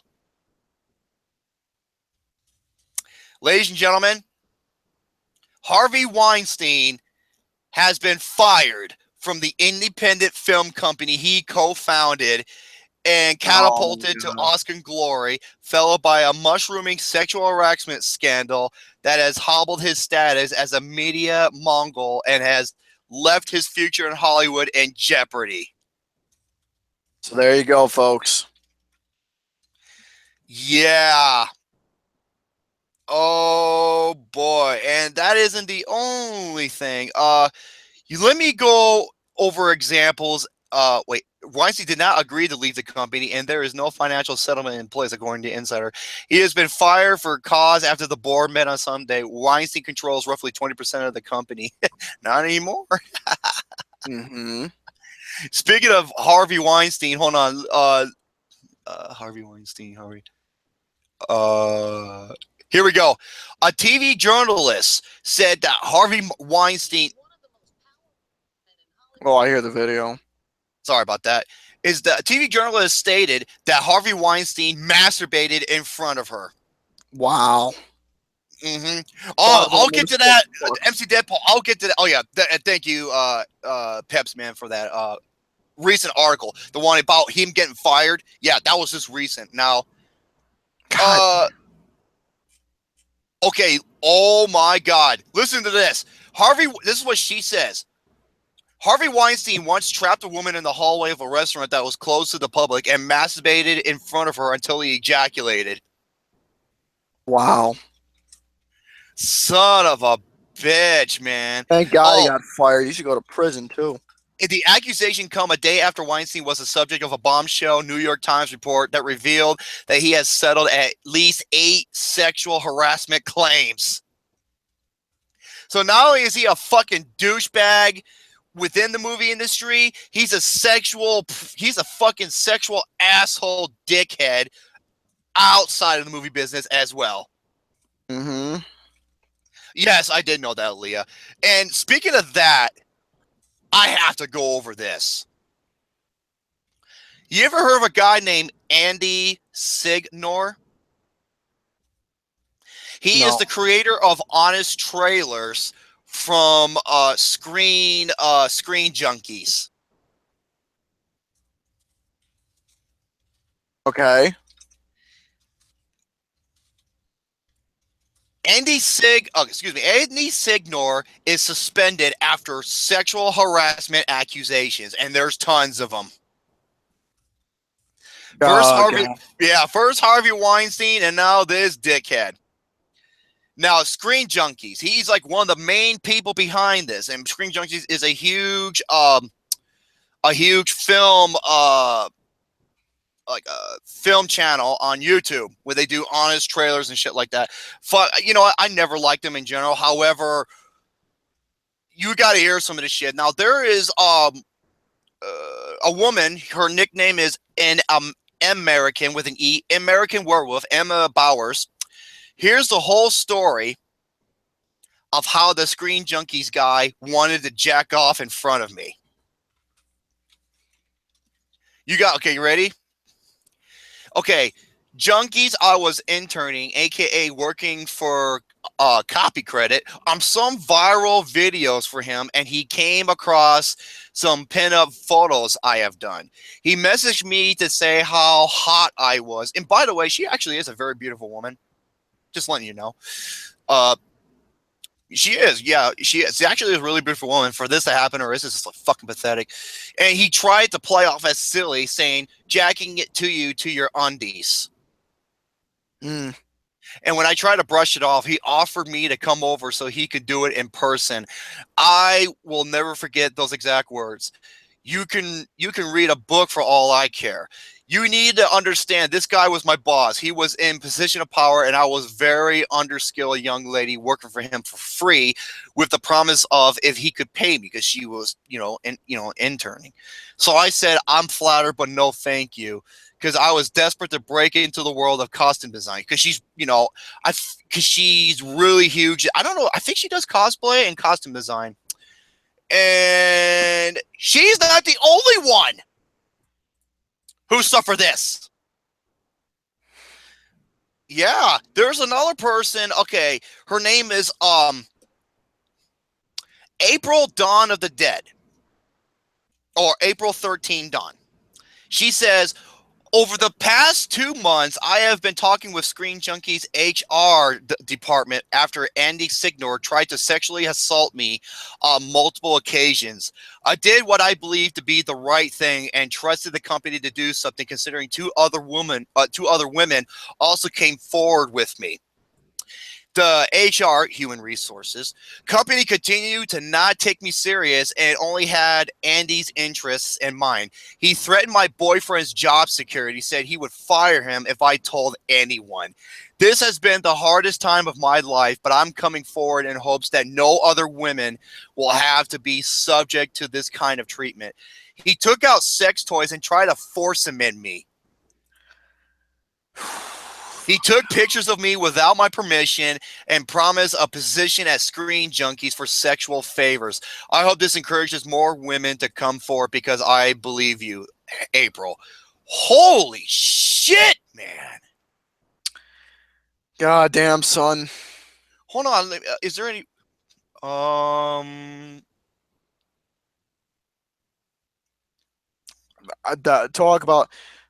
Talk about a lot of scumbags in the film industry, my friends. I really got nothing to say about that. Except, hey, oh my God. You know what? I hope this guy fucking crash and burns. Yeah, he will. That is utterly just repulsive and fucking pathetic. Mm-hmm. Absolutely, folks. Yeah, and there's a guy named JTE. I'm guessing that's Josh the intern. JTE movie thinks. Today's a day I knew coming. The past few months have been hard for me, but especially for my amazing and strong girlfriend, April. I'm guessing that's who she was referring to. You can't imagine. I think, is this the Josh the intern from the Schmoes? I am not so sure at all. I think it is. Correct me if I'm wrong. You can't imagine how hard it is going through work knowing what I knew. I love working with Screen Junkies and amazing people beside me, and Dan, Spencer, Joe, Joe, and his amazing people behind the scenes. Months ago, we reported Andy about his abuse with so it is okay about his behavior. We planned on going public with an article in the incoming weeks, much like recent articles about Harry Knowles and Devin Farasi. But when we woke up this morning to see another victim coming forward publicly, April knew she had to tell the story right away. I'm guessing that was oh my God, I'm so fucking bad with names. An American Werewolf. I'm guessing that was her. So to know that we are not alone. Okay, so it is Josh the intern. So yeah. Josh the intern, he's a guy from the Schmoes, cool dude. Not bad of a, nice human being. Yeah, he's all right. That's April is his girlfriend. So I bet you Josh the intern wants to break this guy's fucking neck. I wouldn't blame him if he wants to. Because I would. No, I don't blame him at all. If this motherfucker went up to my beauty and tried to do that shit, you know what? You know what I would do? I'm so strong, I would just put him in a full Nelson and let my beauty just beat the shit out of him. This guy deserves the worst kind of ass beating. Mm-hmm. And I mean the worst, to where he's motionless. Because sick fuckos like him don't deserve to belong in society. Nope. So yeah, I had to cover that because, yeah, I think goes honestly, I don't blame the guy if he does break his neck. He goes, and she goes, Tiffany's like, yeah, he better. So yeah, you got two innocent women try to make it in the world of the screen junkies. Wait, yeah, see, Cougar, I applaud you. If you did that to my girlfriend, I would fucking kill him. Exactly. Fuckers like him don't deserve to live. That's what makes that doesn't make a man a man. That's what makes him a coward. No, that's what makes him a pathetic sack of shit. Any man who does that to a woman, they're fucking coward in reality, and they'll be always labeled as a coward. Yep, absolutely. Let's get out. Okay, Gary, how about you? You want to go for a topic or two? Yep, I guess I'll finish up my shit. Well, no, I'm just asking because I want to go over those two subjects right away. I'm gonna finish up my stuff real quick. All right. Anyways, as for what else I got for you all, I'm gonna go over. Thanks to MC Deadpool, I do thank him a lot for giving me this list because he knew. I know what it is.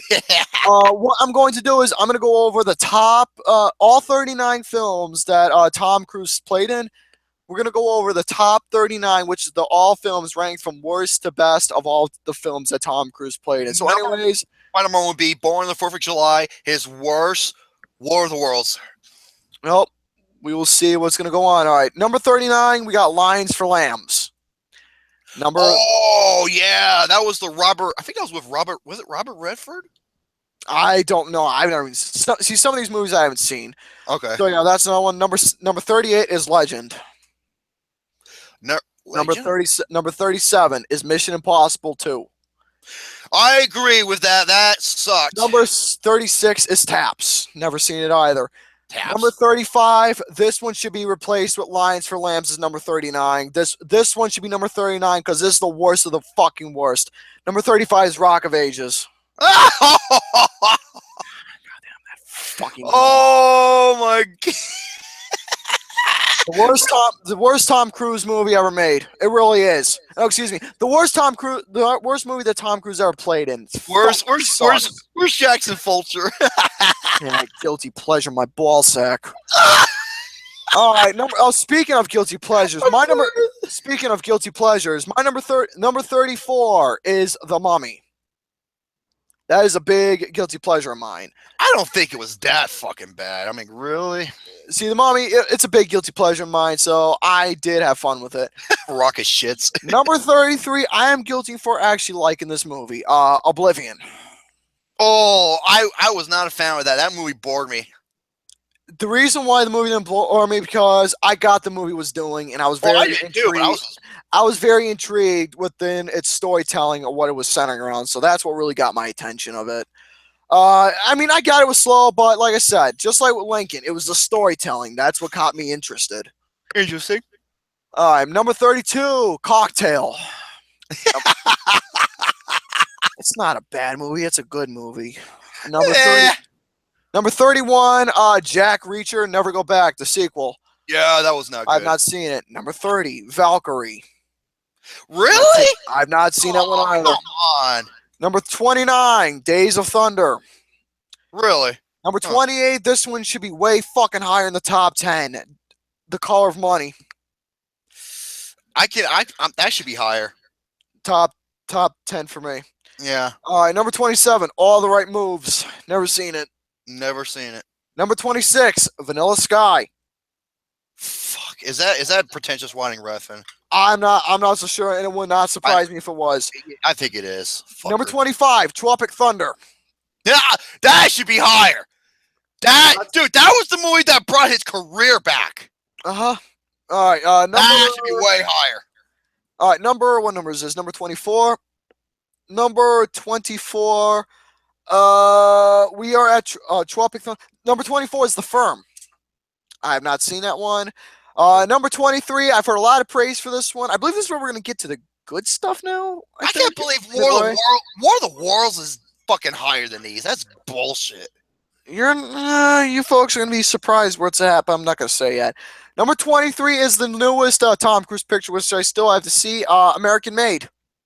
I got to see that. I heard it's online and good quality. Oh, that's Cameron Crowe. What the fuck movie was I thinking then? I don't know. Was it I don't know. Mulholland Drive? No. Number 22 is actually, he wasn't a big role in this, but he was a big supporting role. The Outsiders. I personally would not put it this fucking high. No, I mean it's a fucking phenomenal movie, but here's the thing: all he was just a supporting role. That's all he was doing in that film. All right, number 21, Mission Impossible 3. That should be higher.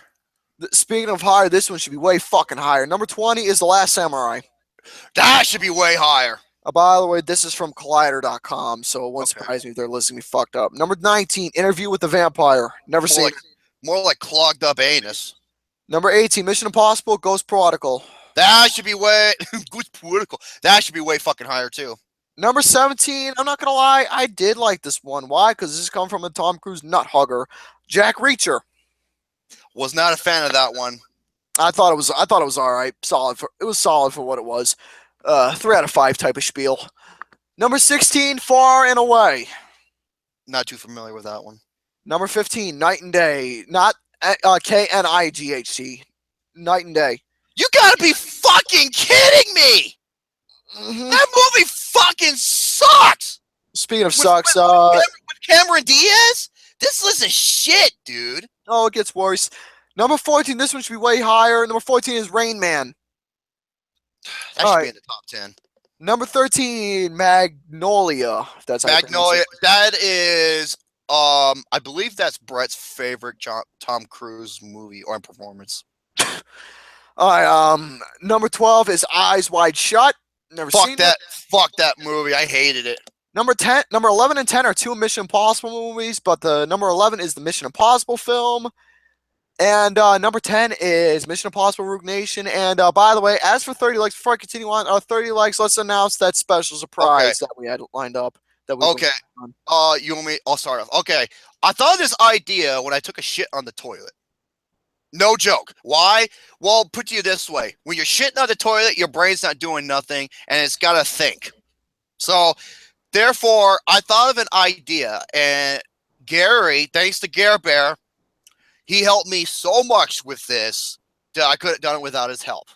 I got the list. He helped me with setting up the bracket. Ladies and gentlemen, I'm gonna present, thanks to Gary's help, the 128 greatest movies of all time tournament bracket. This is how this is gonna work. Every day I'm gonna present 8 films on my Facebook and Twitter. And whatever film gets the most votes will advance to the next round. And there's 128. Why? Because that's how tournament brackets go. It's 1, 2, 4, 8, 16, 32, 64, and 128.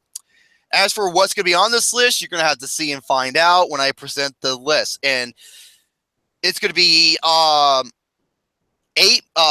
matchups per day.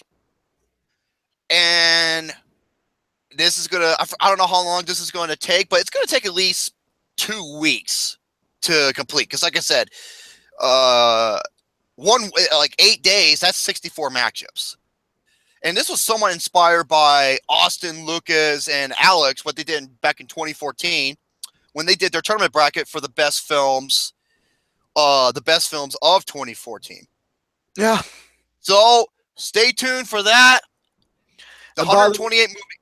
All right, and also, by the way, the show also hit 40 likes, so what I'm going to try and do is, for next week's episode, no promises guaranteed, but I'm going to try my best. Episode 26, we're going to try and get Gore the Movie God as our special guest for 26. Oh, beautiful. So there we go with that. Anyways, let's go from 10 to 19. I'll repeat number 10. Number 10 is Mission Impossible Rogue Nation. Number 9 is Jerry Maguire. I can see, yeah, that belongs in the top 10, absolutely. Number 8 is Minority Report. That belongs in the top 10, I agree. Number 7, this should be in the top 5, Born on the 4th of July. No, that should be number 1. Number 6 is Collateral. That belongs in the top 10, absolutely. Number 5, this one should be number 1 for me. Edge of Tomorrow. Number 4, War of the Worlds. How is that's in the top? This list is garbage. I'm sorry.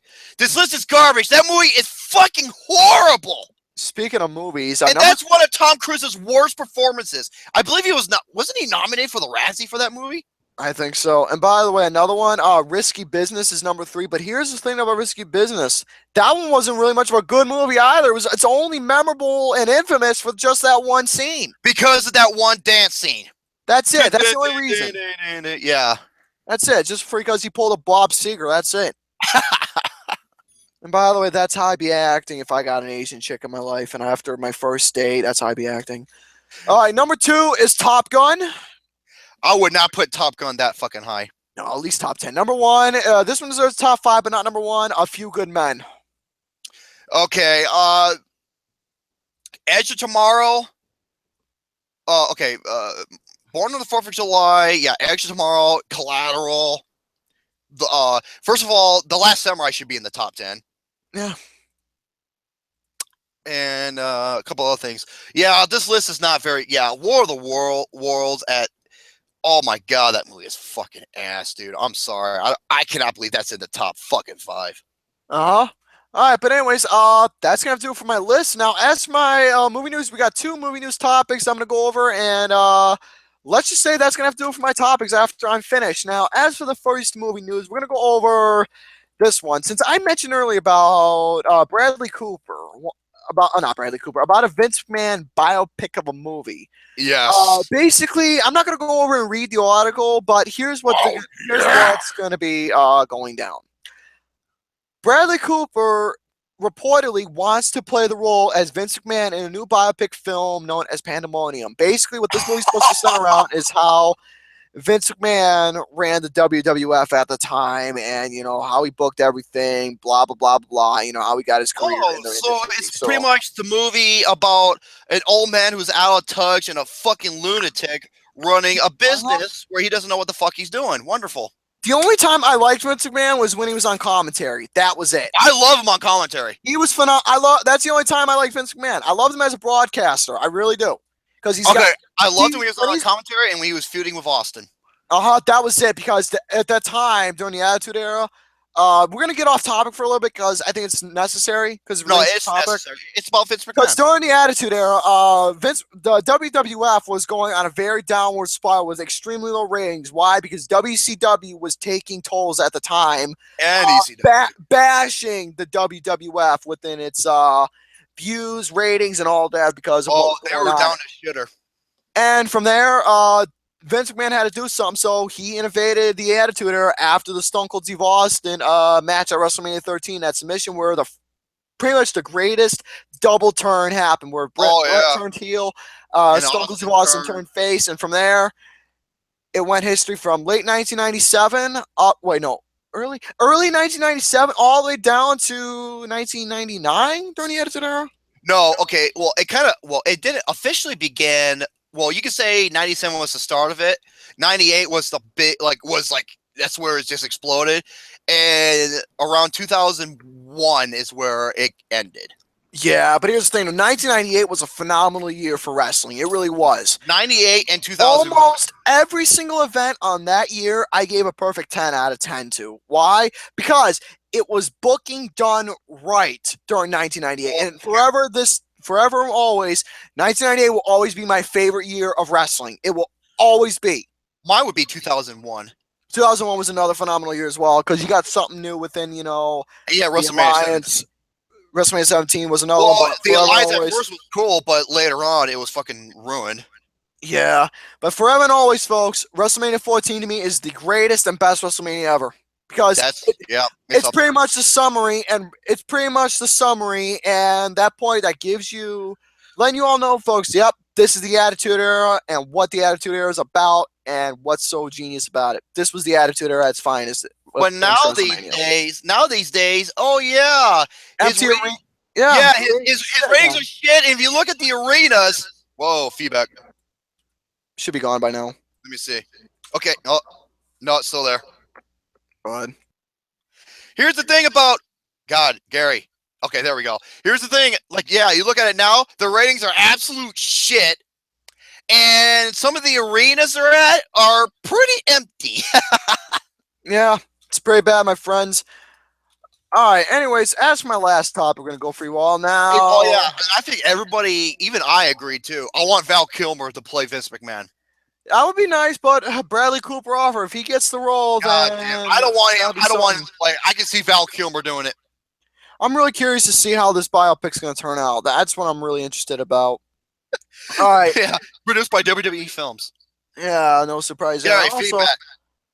I don't know where the fuck the feedback. It's coming from your end. Okay, now it's gone. All right, but anyways, like I was saying, now as my last topic that I got for you all, we're gonna get to this particular topic that I talk about all the time. Why? Because I've said it once and I'll say it again. I'm never gonna stop talking about this topic until it happens.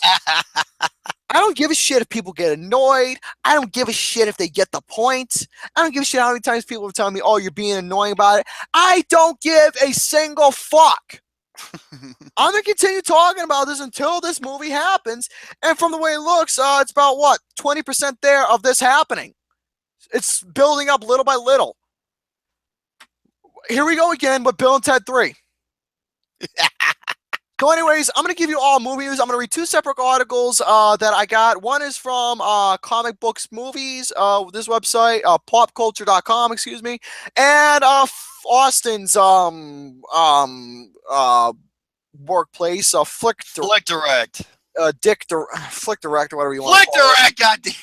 All right, but anyways, as for that, we're gonna, for Austin, say, we're gonna go over the pop culture one. So, anyways, as for what Keanu Reeves talked about within the article, we knew about Keanu Reeves. He played in some movies that pretty much topped his career. We had The Matrix, which was one of the beginning factors. Bill and Ted's Excellent Adventure, which was the main ingredient for him.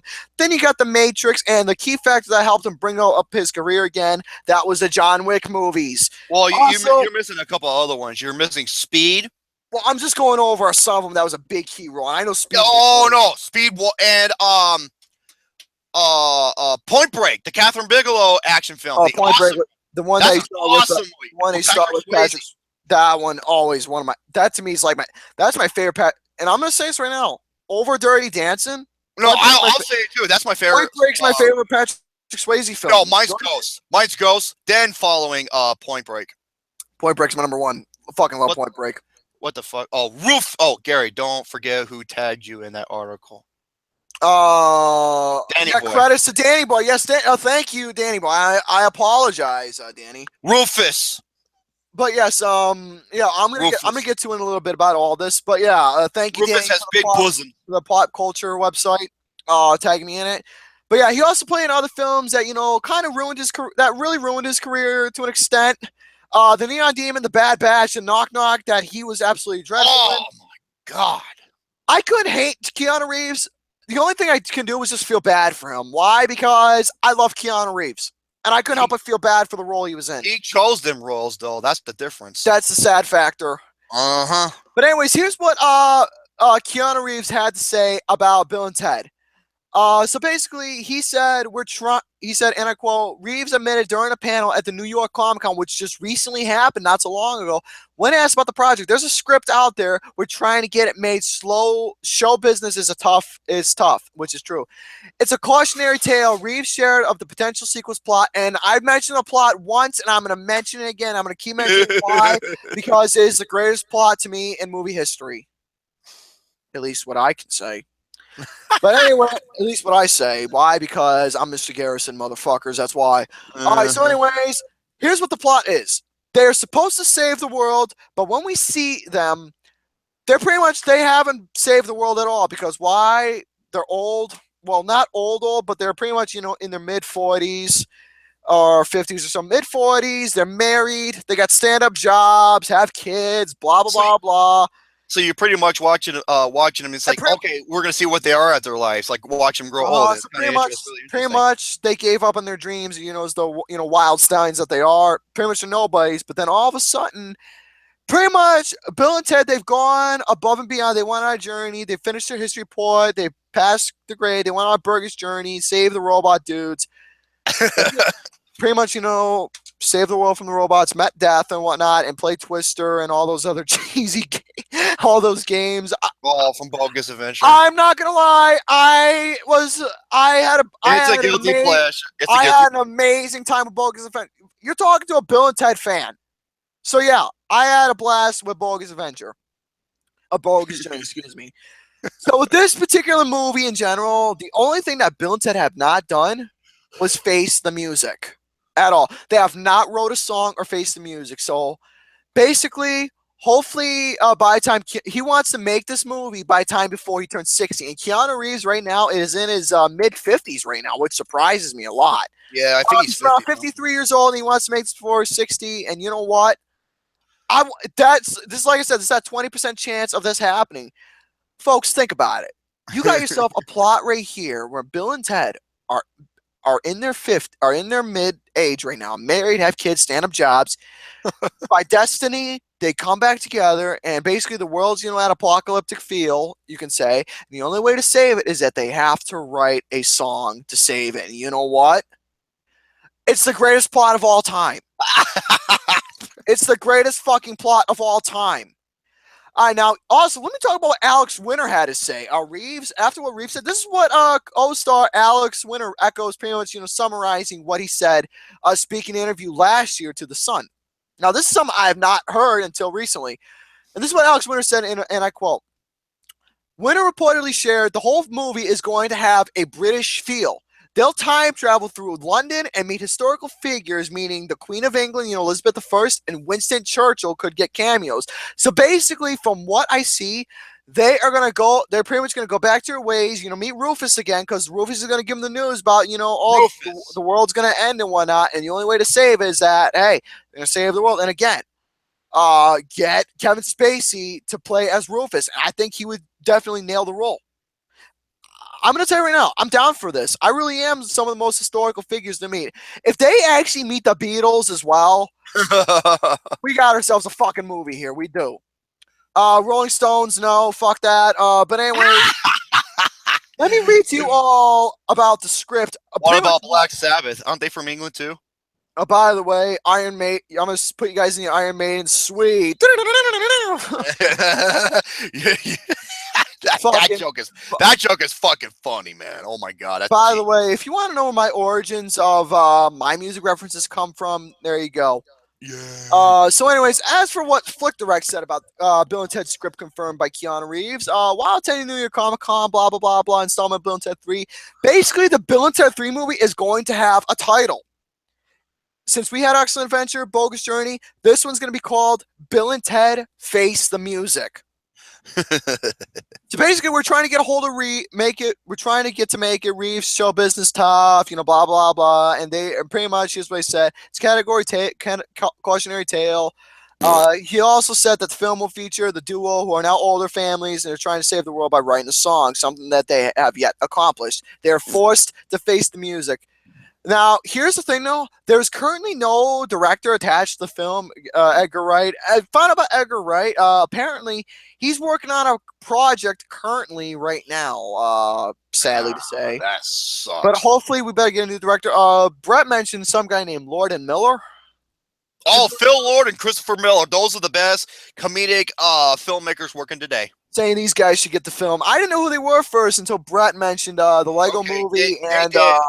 They did Lego movie 21, 22 Jump Street. That's what. The first movie, Cloudy with a Chance of Meatballs, incredible. The first one. Now, as for who wrote the script, it is actually written by Ed Solomon and Chris Matheson. I don't know who these guys are, but for those who know those names, please put the name down below what works these guys done. Now, here's what I want to happen in Bill and Ted. Cougar says, what about the director of Sing Street, John Carney? He would be perfect to do as well because he's got the music. Look what he did with Sing Street. I'm sure he can do it. Yeah, but he does mostly serious films. With this one, it's more like it can have a little bit of a dark tale to it. You want to know why? Because Bill and Ted are in their age now, and that can be the dark factor. They're not who they were back in the day, and that can be the dark factor until little by little they build up to that fun factor of the Bill and Ted that we all know and love. There you go.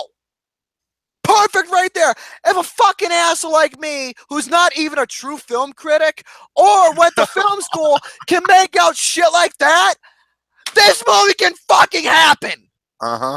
Get me to fucking direct the movie, god damn it. I'll direct it myself because I know what I want to see in it. Will I have Walter E. Pickleback? No. See, here's what I'll do. I'll cast Bill and Ted, Alex Winter as Bill S. Preston Esquire and Ted Theodore Logan. Basically, from there, Keanu Reeves and Alex Winter, Kevin Spacey's Rufus, and they have their jobs. And as for who the wife should be, I haven't really thought of that yet. For some reason, I can picture not Jennifer Lawrence, but what's her name in this movie? Oh. I can't figure out who it is, but yeah, Kevin Spacey's Rufus, while Bill and Ted, obviously, they don't remember who they were at all. So Rufus time travels and visits them independently. You guys have to come back together. And basically, Rufus gets them together. He meets with both Bill and Ted separately, letting them know what's going on, the updates, and, how they're going on. And by destiny, he tells them independently, he grabs both of them together. Bill and Ted have a reunion. And basically from there, Rufus tells them about the world ending, coming to an end, and they have to accomplish their massive goal that they haven't done yet. They have to get back to their old ways and write a song. So basically, they go in the old telephone box, they time travel to get ideas, meet some people to help them along the way, and from there, there's your fucking movie. Wonder Woman says, or Tiffany, she says Kate Beckinsale. I'm not so sure, but I'll think about it. See, everything I explained, there's your fucking movie. But here's the thing, though, with the tone of it in the beginning factor for the opening sequences, it's got to be a dark, it's got to be, like that dark emotional tale. It's got to be dark and, serious. Why? So they can give you a whole new light of who they are as Bill and Ted. But here's the thing, though. The emotional value of how they get together reunion, that's got to be the tearjerker. And from there, it's going to be fun, action, excitement of what Bill and Ted are all about. Weinsteins get back together, and here's what I want, and I pray to God. They better have that fucking 80s vibe to this movie. Because that's what made Bill and Ted is the fucking 80s vibe. Okay, I was gonna say, well, even though it's in today's, the They need to bring the 80s back in this particular movie. It has to happen. Why? Because Bill and Ted, The Excellent Adventure, that movie came out in 1989. That movie was a summary, the whole value, putting the piece together of ending the 80s in a phenomenal manner. This needs to happen and have that 80s vibe to it. Not a fucking modern day bullshit. The fucking 80s with an 80s soundtrack, 80s original song for this movie. The main theme track, In Time, Everything Will Be All Right. Yeah, that was an original song for Bill and Ted's Excellent Adventure. That song not only sums up the 80s, but sums up the movie in general. They need to have something like that, or better yet, bring that song back. There you go. By the way, if you remember in Excellent Adventure, the time capsule where they travel to the future, that song, and Rufus later explained that's you guys playing your music. There you go. That tells you something. Go back, listen to Bill and Ted's Excellent Adventure in that particular scene that Rufus mentions. Think about what I said there about them. That's their music and whatnot. In the future, Wild Stallions goes nuts, but in the meantime, Wild Stallions have to get back together and create that record. Uh-huh. I'm sorry if I go on and on about this movie. But this is something I don't mind talking about for hours on hand. So you know what? I'm done with Bill and Ted's Excellent Adventure, Bill and Ted's Bogus Journey. I will talk about more Bill and Ted probably next episode. But anyways, actually, no, I don't want to get too over redundant. So whenever there's more news, you fucking I'm going to bring it up immediately. So yeah, I'm done with my topics. Yay. So is that going to do the show? No. Okay. Wig around the rosy. I want a pony. Eat macaroni. All right, here we go. God damn, Gary. Go ahead. Yeah. Okay. Screen Rant did this list that makes me shake my head and wonder why. It is their picks of the 20 most overrated films of 2017 so far. However, they get the word overrated confused because, okay, this is what they said. The movies on this list aren't necessarily bad. They're just aren't as good as we all thought that they would be. They were overhyped by fans, overrated by critics, and praised by all your friends. I know I'm not unloading thinking that these are the most overrated so far. You sure about that? Okay. Number 20, and yeah, they put the wait, is it the richest? Oh fuck, I'm sorry. I thought it was Screen Rant. I'm so stupid. No, I have one from Screen Rant. That's why. Yeah, their overrated list is bullshit. Number 20. And they have it listed based on how much money the movie made worldwide.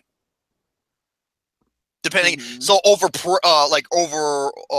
appreciated, I guess, not overrated. Even though many of these films are really poorly received. Okay, number 20, Lego Batman movie, 312 million. That was a great movie. That was a phenomenal movie. 19, 50 Shades Darker. That fucking film's pathetic. How this movie is overrated? It's not overrated. Because it's fucking pathetic. It did shitty at the box office. Worldwide, it did a killing, 378 million. Number 18. Oh Jesus. Number 18, a little over $500 million. Dunkirk. That's not overrated. That's the best film of the year. Okay, yeah, thank you. Best film of the year. Number 17, Triple X, Return to Sender Cage. I not seen it. So what the fuck? This list is garbage. Number 16, Alien Covenant. That I'll agree. Overrated. Yeah. It's got like a 70% Yeah, it's a bit overrated. Okay, number 15, $1.2 billion worldwide. Beauty and the Beast. That's not overrated. That is a beautiful movie. Yep. Number 14, The Dark Tower. I've not seen it. I give it a 4 out of 10. But how's this movie overrated if it did not get good? I don't know. Okay, next one, 295 million worldwide. Annabelle Creation. That film's not overrated either. I don't get it. Number 12. How is this movie overrated? This movie is fucking garbage. Baywatch. Oh my god, that fucking movie. 177 million.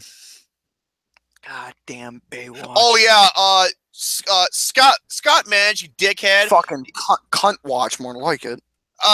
Scott Mans, you fucking dickhead. You went after The Rock because you've talked about how bad the movie's going to fucking bomb because only domestically. But even The Rock said it himself. It's like, hey, you forgot to talk about worldwide, and the movie has a $60 million budget and it made $177 million. So jokes on you, Scott Mans. You fucked up there. Feedback. Okay, it's fine. Number 11, Kong Skull Island. Gary, your feedback is awful. Let me hear it now. So bad. Let me see. No, still bad. Oh my god. Come on, buddy. All right, go ahead. I don't know why you're having okay, I don't hear that. I don't know why either. Number 11, Kong Skull Island, 566 million worldwide. Really? Fucking really? Film's not overrated. It's overlooked. It's not over. How can I put it away? I don't know. You tell me. It's just not getting well appreciated. I don't fucking know. Yeah, it's got like almost an 80% rating. Number 10, Despicable Me 3, $1 billion. Fuck that piece of shit, man. Number 9, The Hitman's. Gary, you gotta mute your mic. It's bad. Sorry, dude. Your fucking thing is cutting out bad. Number 9, The Hitman's Bodyguard. Gary, here. Let me see. Yeah, it's not. Yeah, I had to mute you. I'm sorry, dude. It was bad. Number 9, The Hitman's Bodyguard. $161 million. Okay, that has like a 39% rating. How are they saying this is fucking overrated? Number 8, oh fuck, with 171 million worldwide, John Wick Chapter 2. Go ahead, unmute yourself. That is the biggest fucking bullshit I've ever heard. I know. You say Dunkirk's overrated, now you're saying John Wick 2? You fucking bullshit! Number 7, okay, now I don't hear it. Number 7, Girl Strip, 133 million. I still got to see that. Number 6, how is this movie overrated when in fact it was just blasted by critics? $605 million. Transformers: The Last Night. I don't know. Number 5, The Mummy. 407 million. Number 4, Pirates of the Caribbean, Dead Man Ted and Those Tales. No, this movie is underrated. I don't get what the fuck they're thinking. Number 3.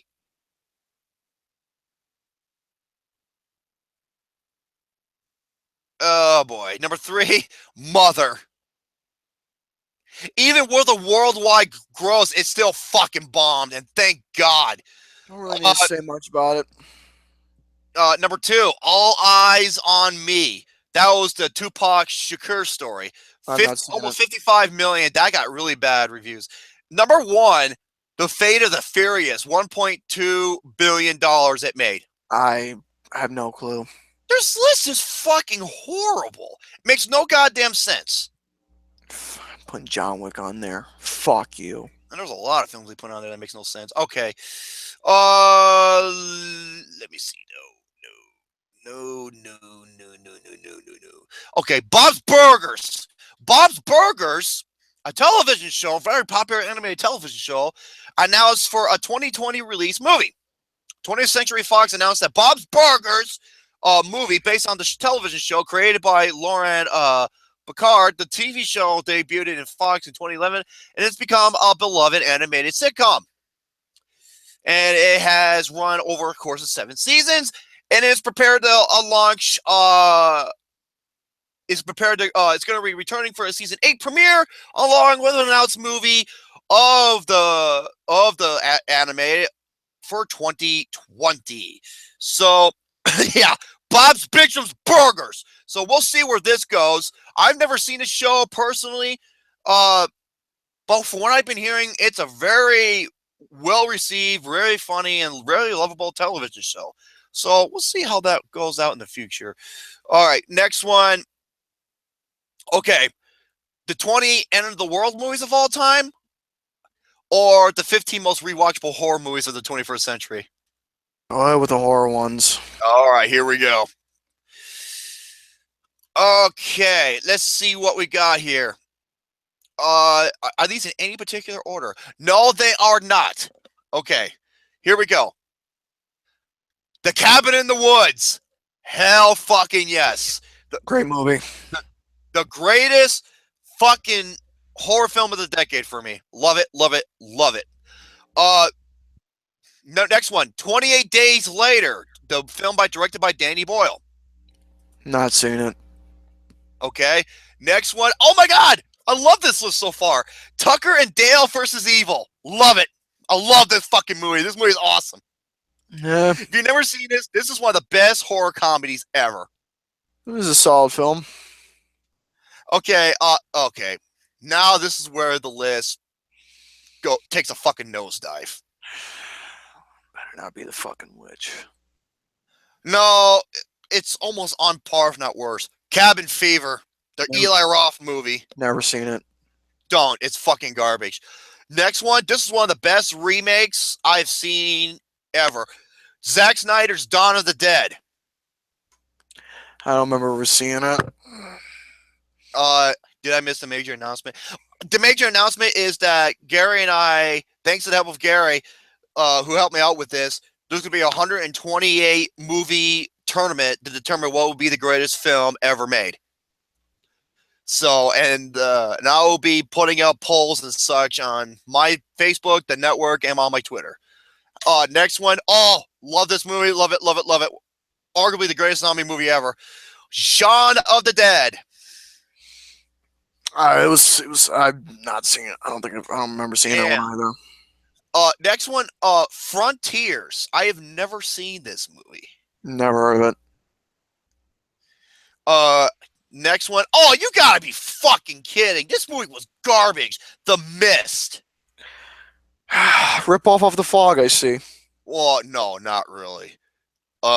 Next one. Let the Right One In. This is the 2008 version.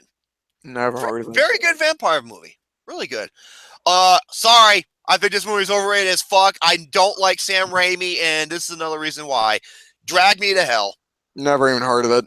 It's a horror. It's a horror comedy. Fede Alvarez's Evil Dead. Hell yeah, baby. Fucking Evil Dead. Oh, dude, this movie's so much fucking fun. This was a remake done right. Well, I don't hate it. I'm just saying fucking Evil Dead. Next one, Pandorum, in 2009. Okay. Yeah, Pandorum. Next one, Cloverfield, the Matt Reeves movie. I remember Cloverfield. I would have loved it if it wasn't for the two problems: stupid characters and shaky cam. Here you go, Gary. The Conjuring. That should be number one, but that's just me. Next one. Okay, I'm sorry. This movie is overrated. Fucking love the hell out of The Conjuring. I fucking think this movie is overrated as fuck. I'm sorry. It's so goddamn corny at times. It Follows. That's over The Conjuring. No, Wow. It's not in any particular order. Oh. Yep. And for my last one, the top 20 best end of the world films of all time. And then I'll conclude our show. Oh, beautiful. Are these in any particular order? It's up to you. Okay. Oh my. Okay, they're not in any particular order. Now this is from TvOverMind.com. Oh my god. This is a guilty pleasure. 2012.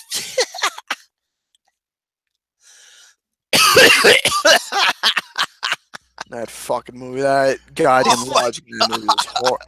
The logic in that movie was unbearable. There's no such thing as logic. Next one, The Road. Oh, wait, who made this movie? Some asshole. That's with Viggo Mortensen. Is that John Hillcoat? Because I dig his movies, man. He's great. Oh, fucking really? War of the Worlds with Tom Cruise? Fuck off, man. Next one. That's been mentioned again. Wonderful. After this, can you talk about Brett Ratner? Oh fuck, I don't have the thing, but okay. Next one, 28 Days Later. I'm not familiar with it. And then you have the sequel, 28 Weeks Later. This is Austin's one of his favorite movies of all time. Oh, wonderful. Battleship. Are you fucking serious? Battleshit. Oh my god, this list is like a mix. Armageddon. God damn, this list is fucking ass. Armageddon. Michael Fuckface. That's what Brett calls him. I call him Michael Bullshit. Okay. Children of Men. This is a terrific movie. This is Alfonso Cuarón. Check it out if you've never seen it. Next one, Daybreakers. I've never even heard of this movie. Yeah, I'm a daybreaker. I don't sleep throughout the day. I sleep through the day, but I don't wake up at night. It's a film where the world's made up of... I sleep through the day, and I wake up at night. There you go. It's a world that's made up of 95% vampires and the remaining 5% of humans. Okay. No, and all humans die. Wonderful. Oh my god, another Roland Emmerich movie, The Day After Tomorrow. Fucking great.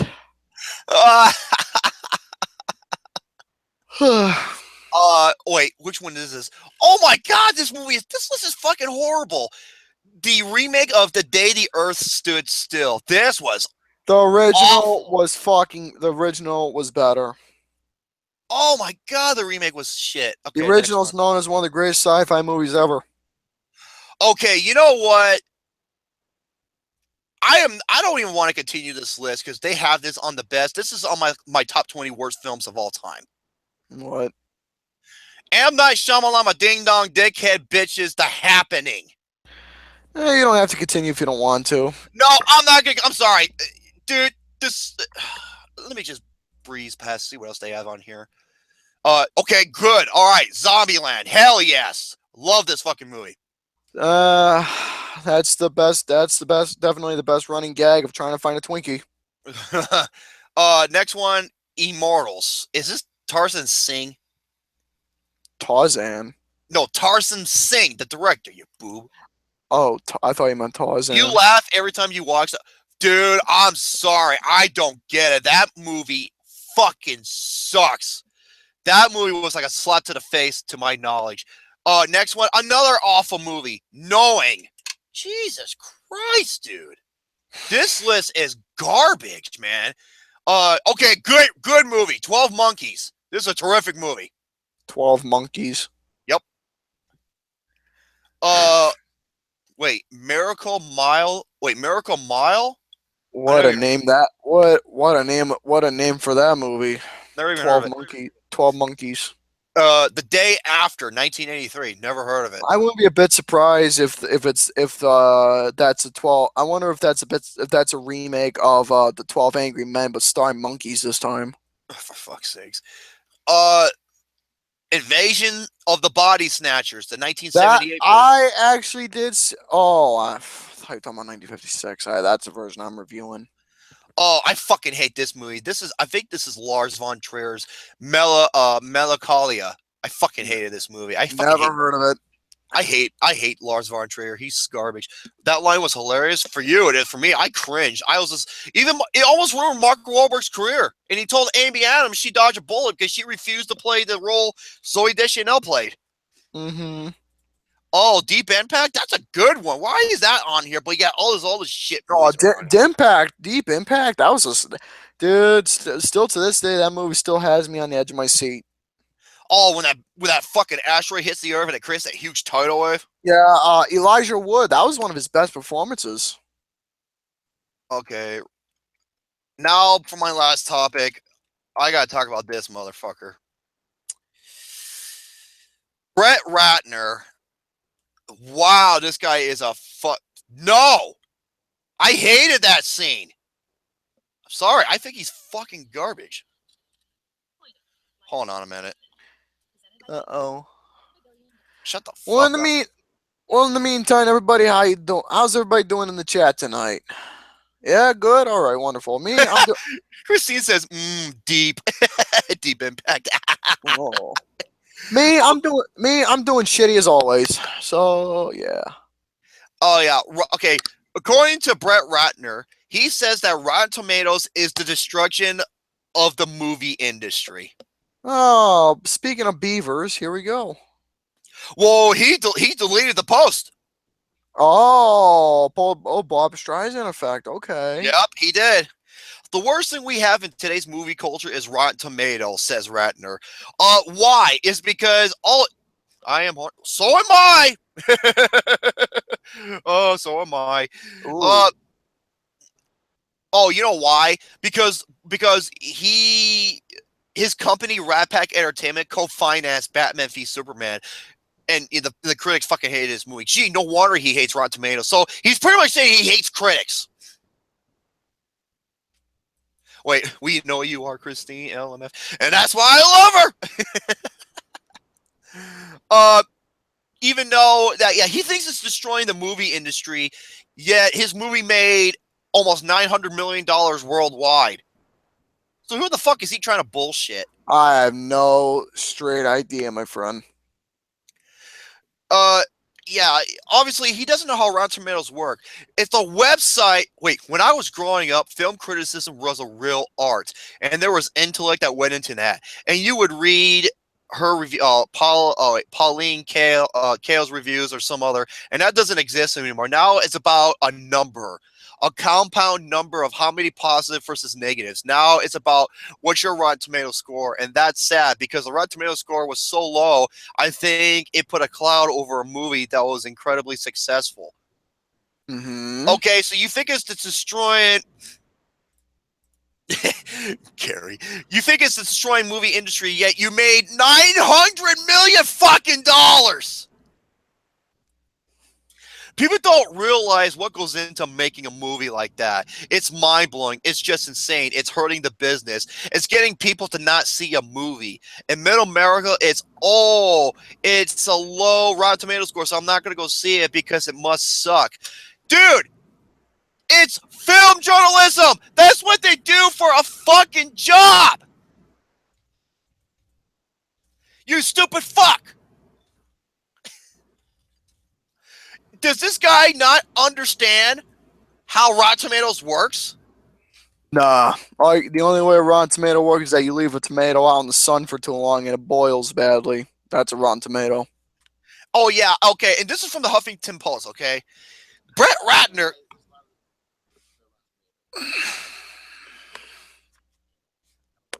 Go ahead, Brett Ratner.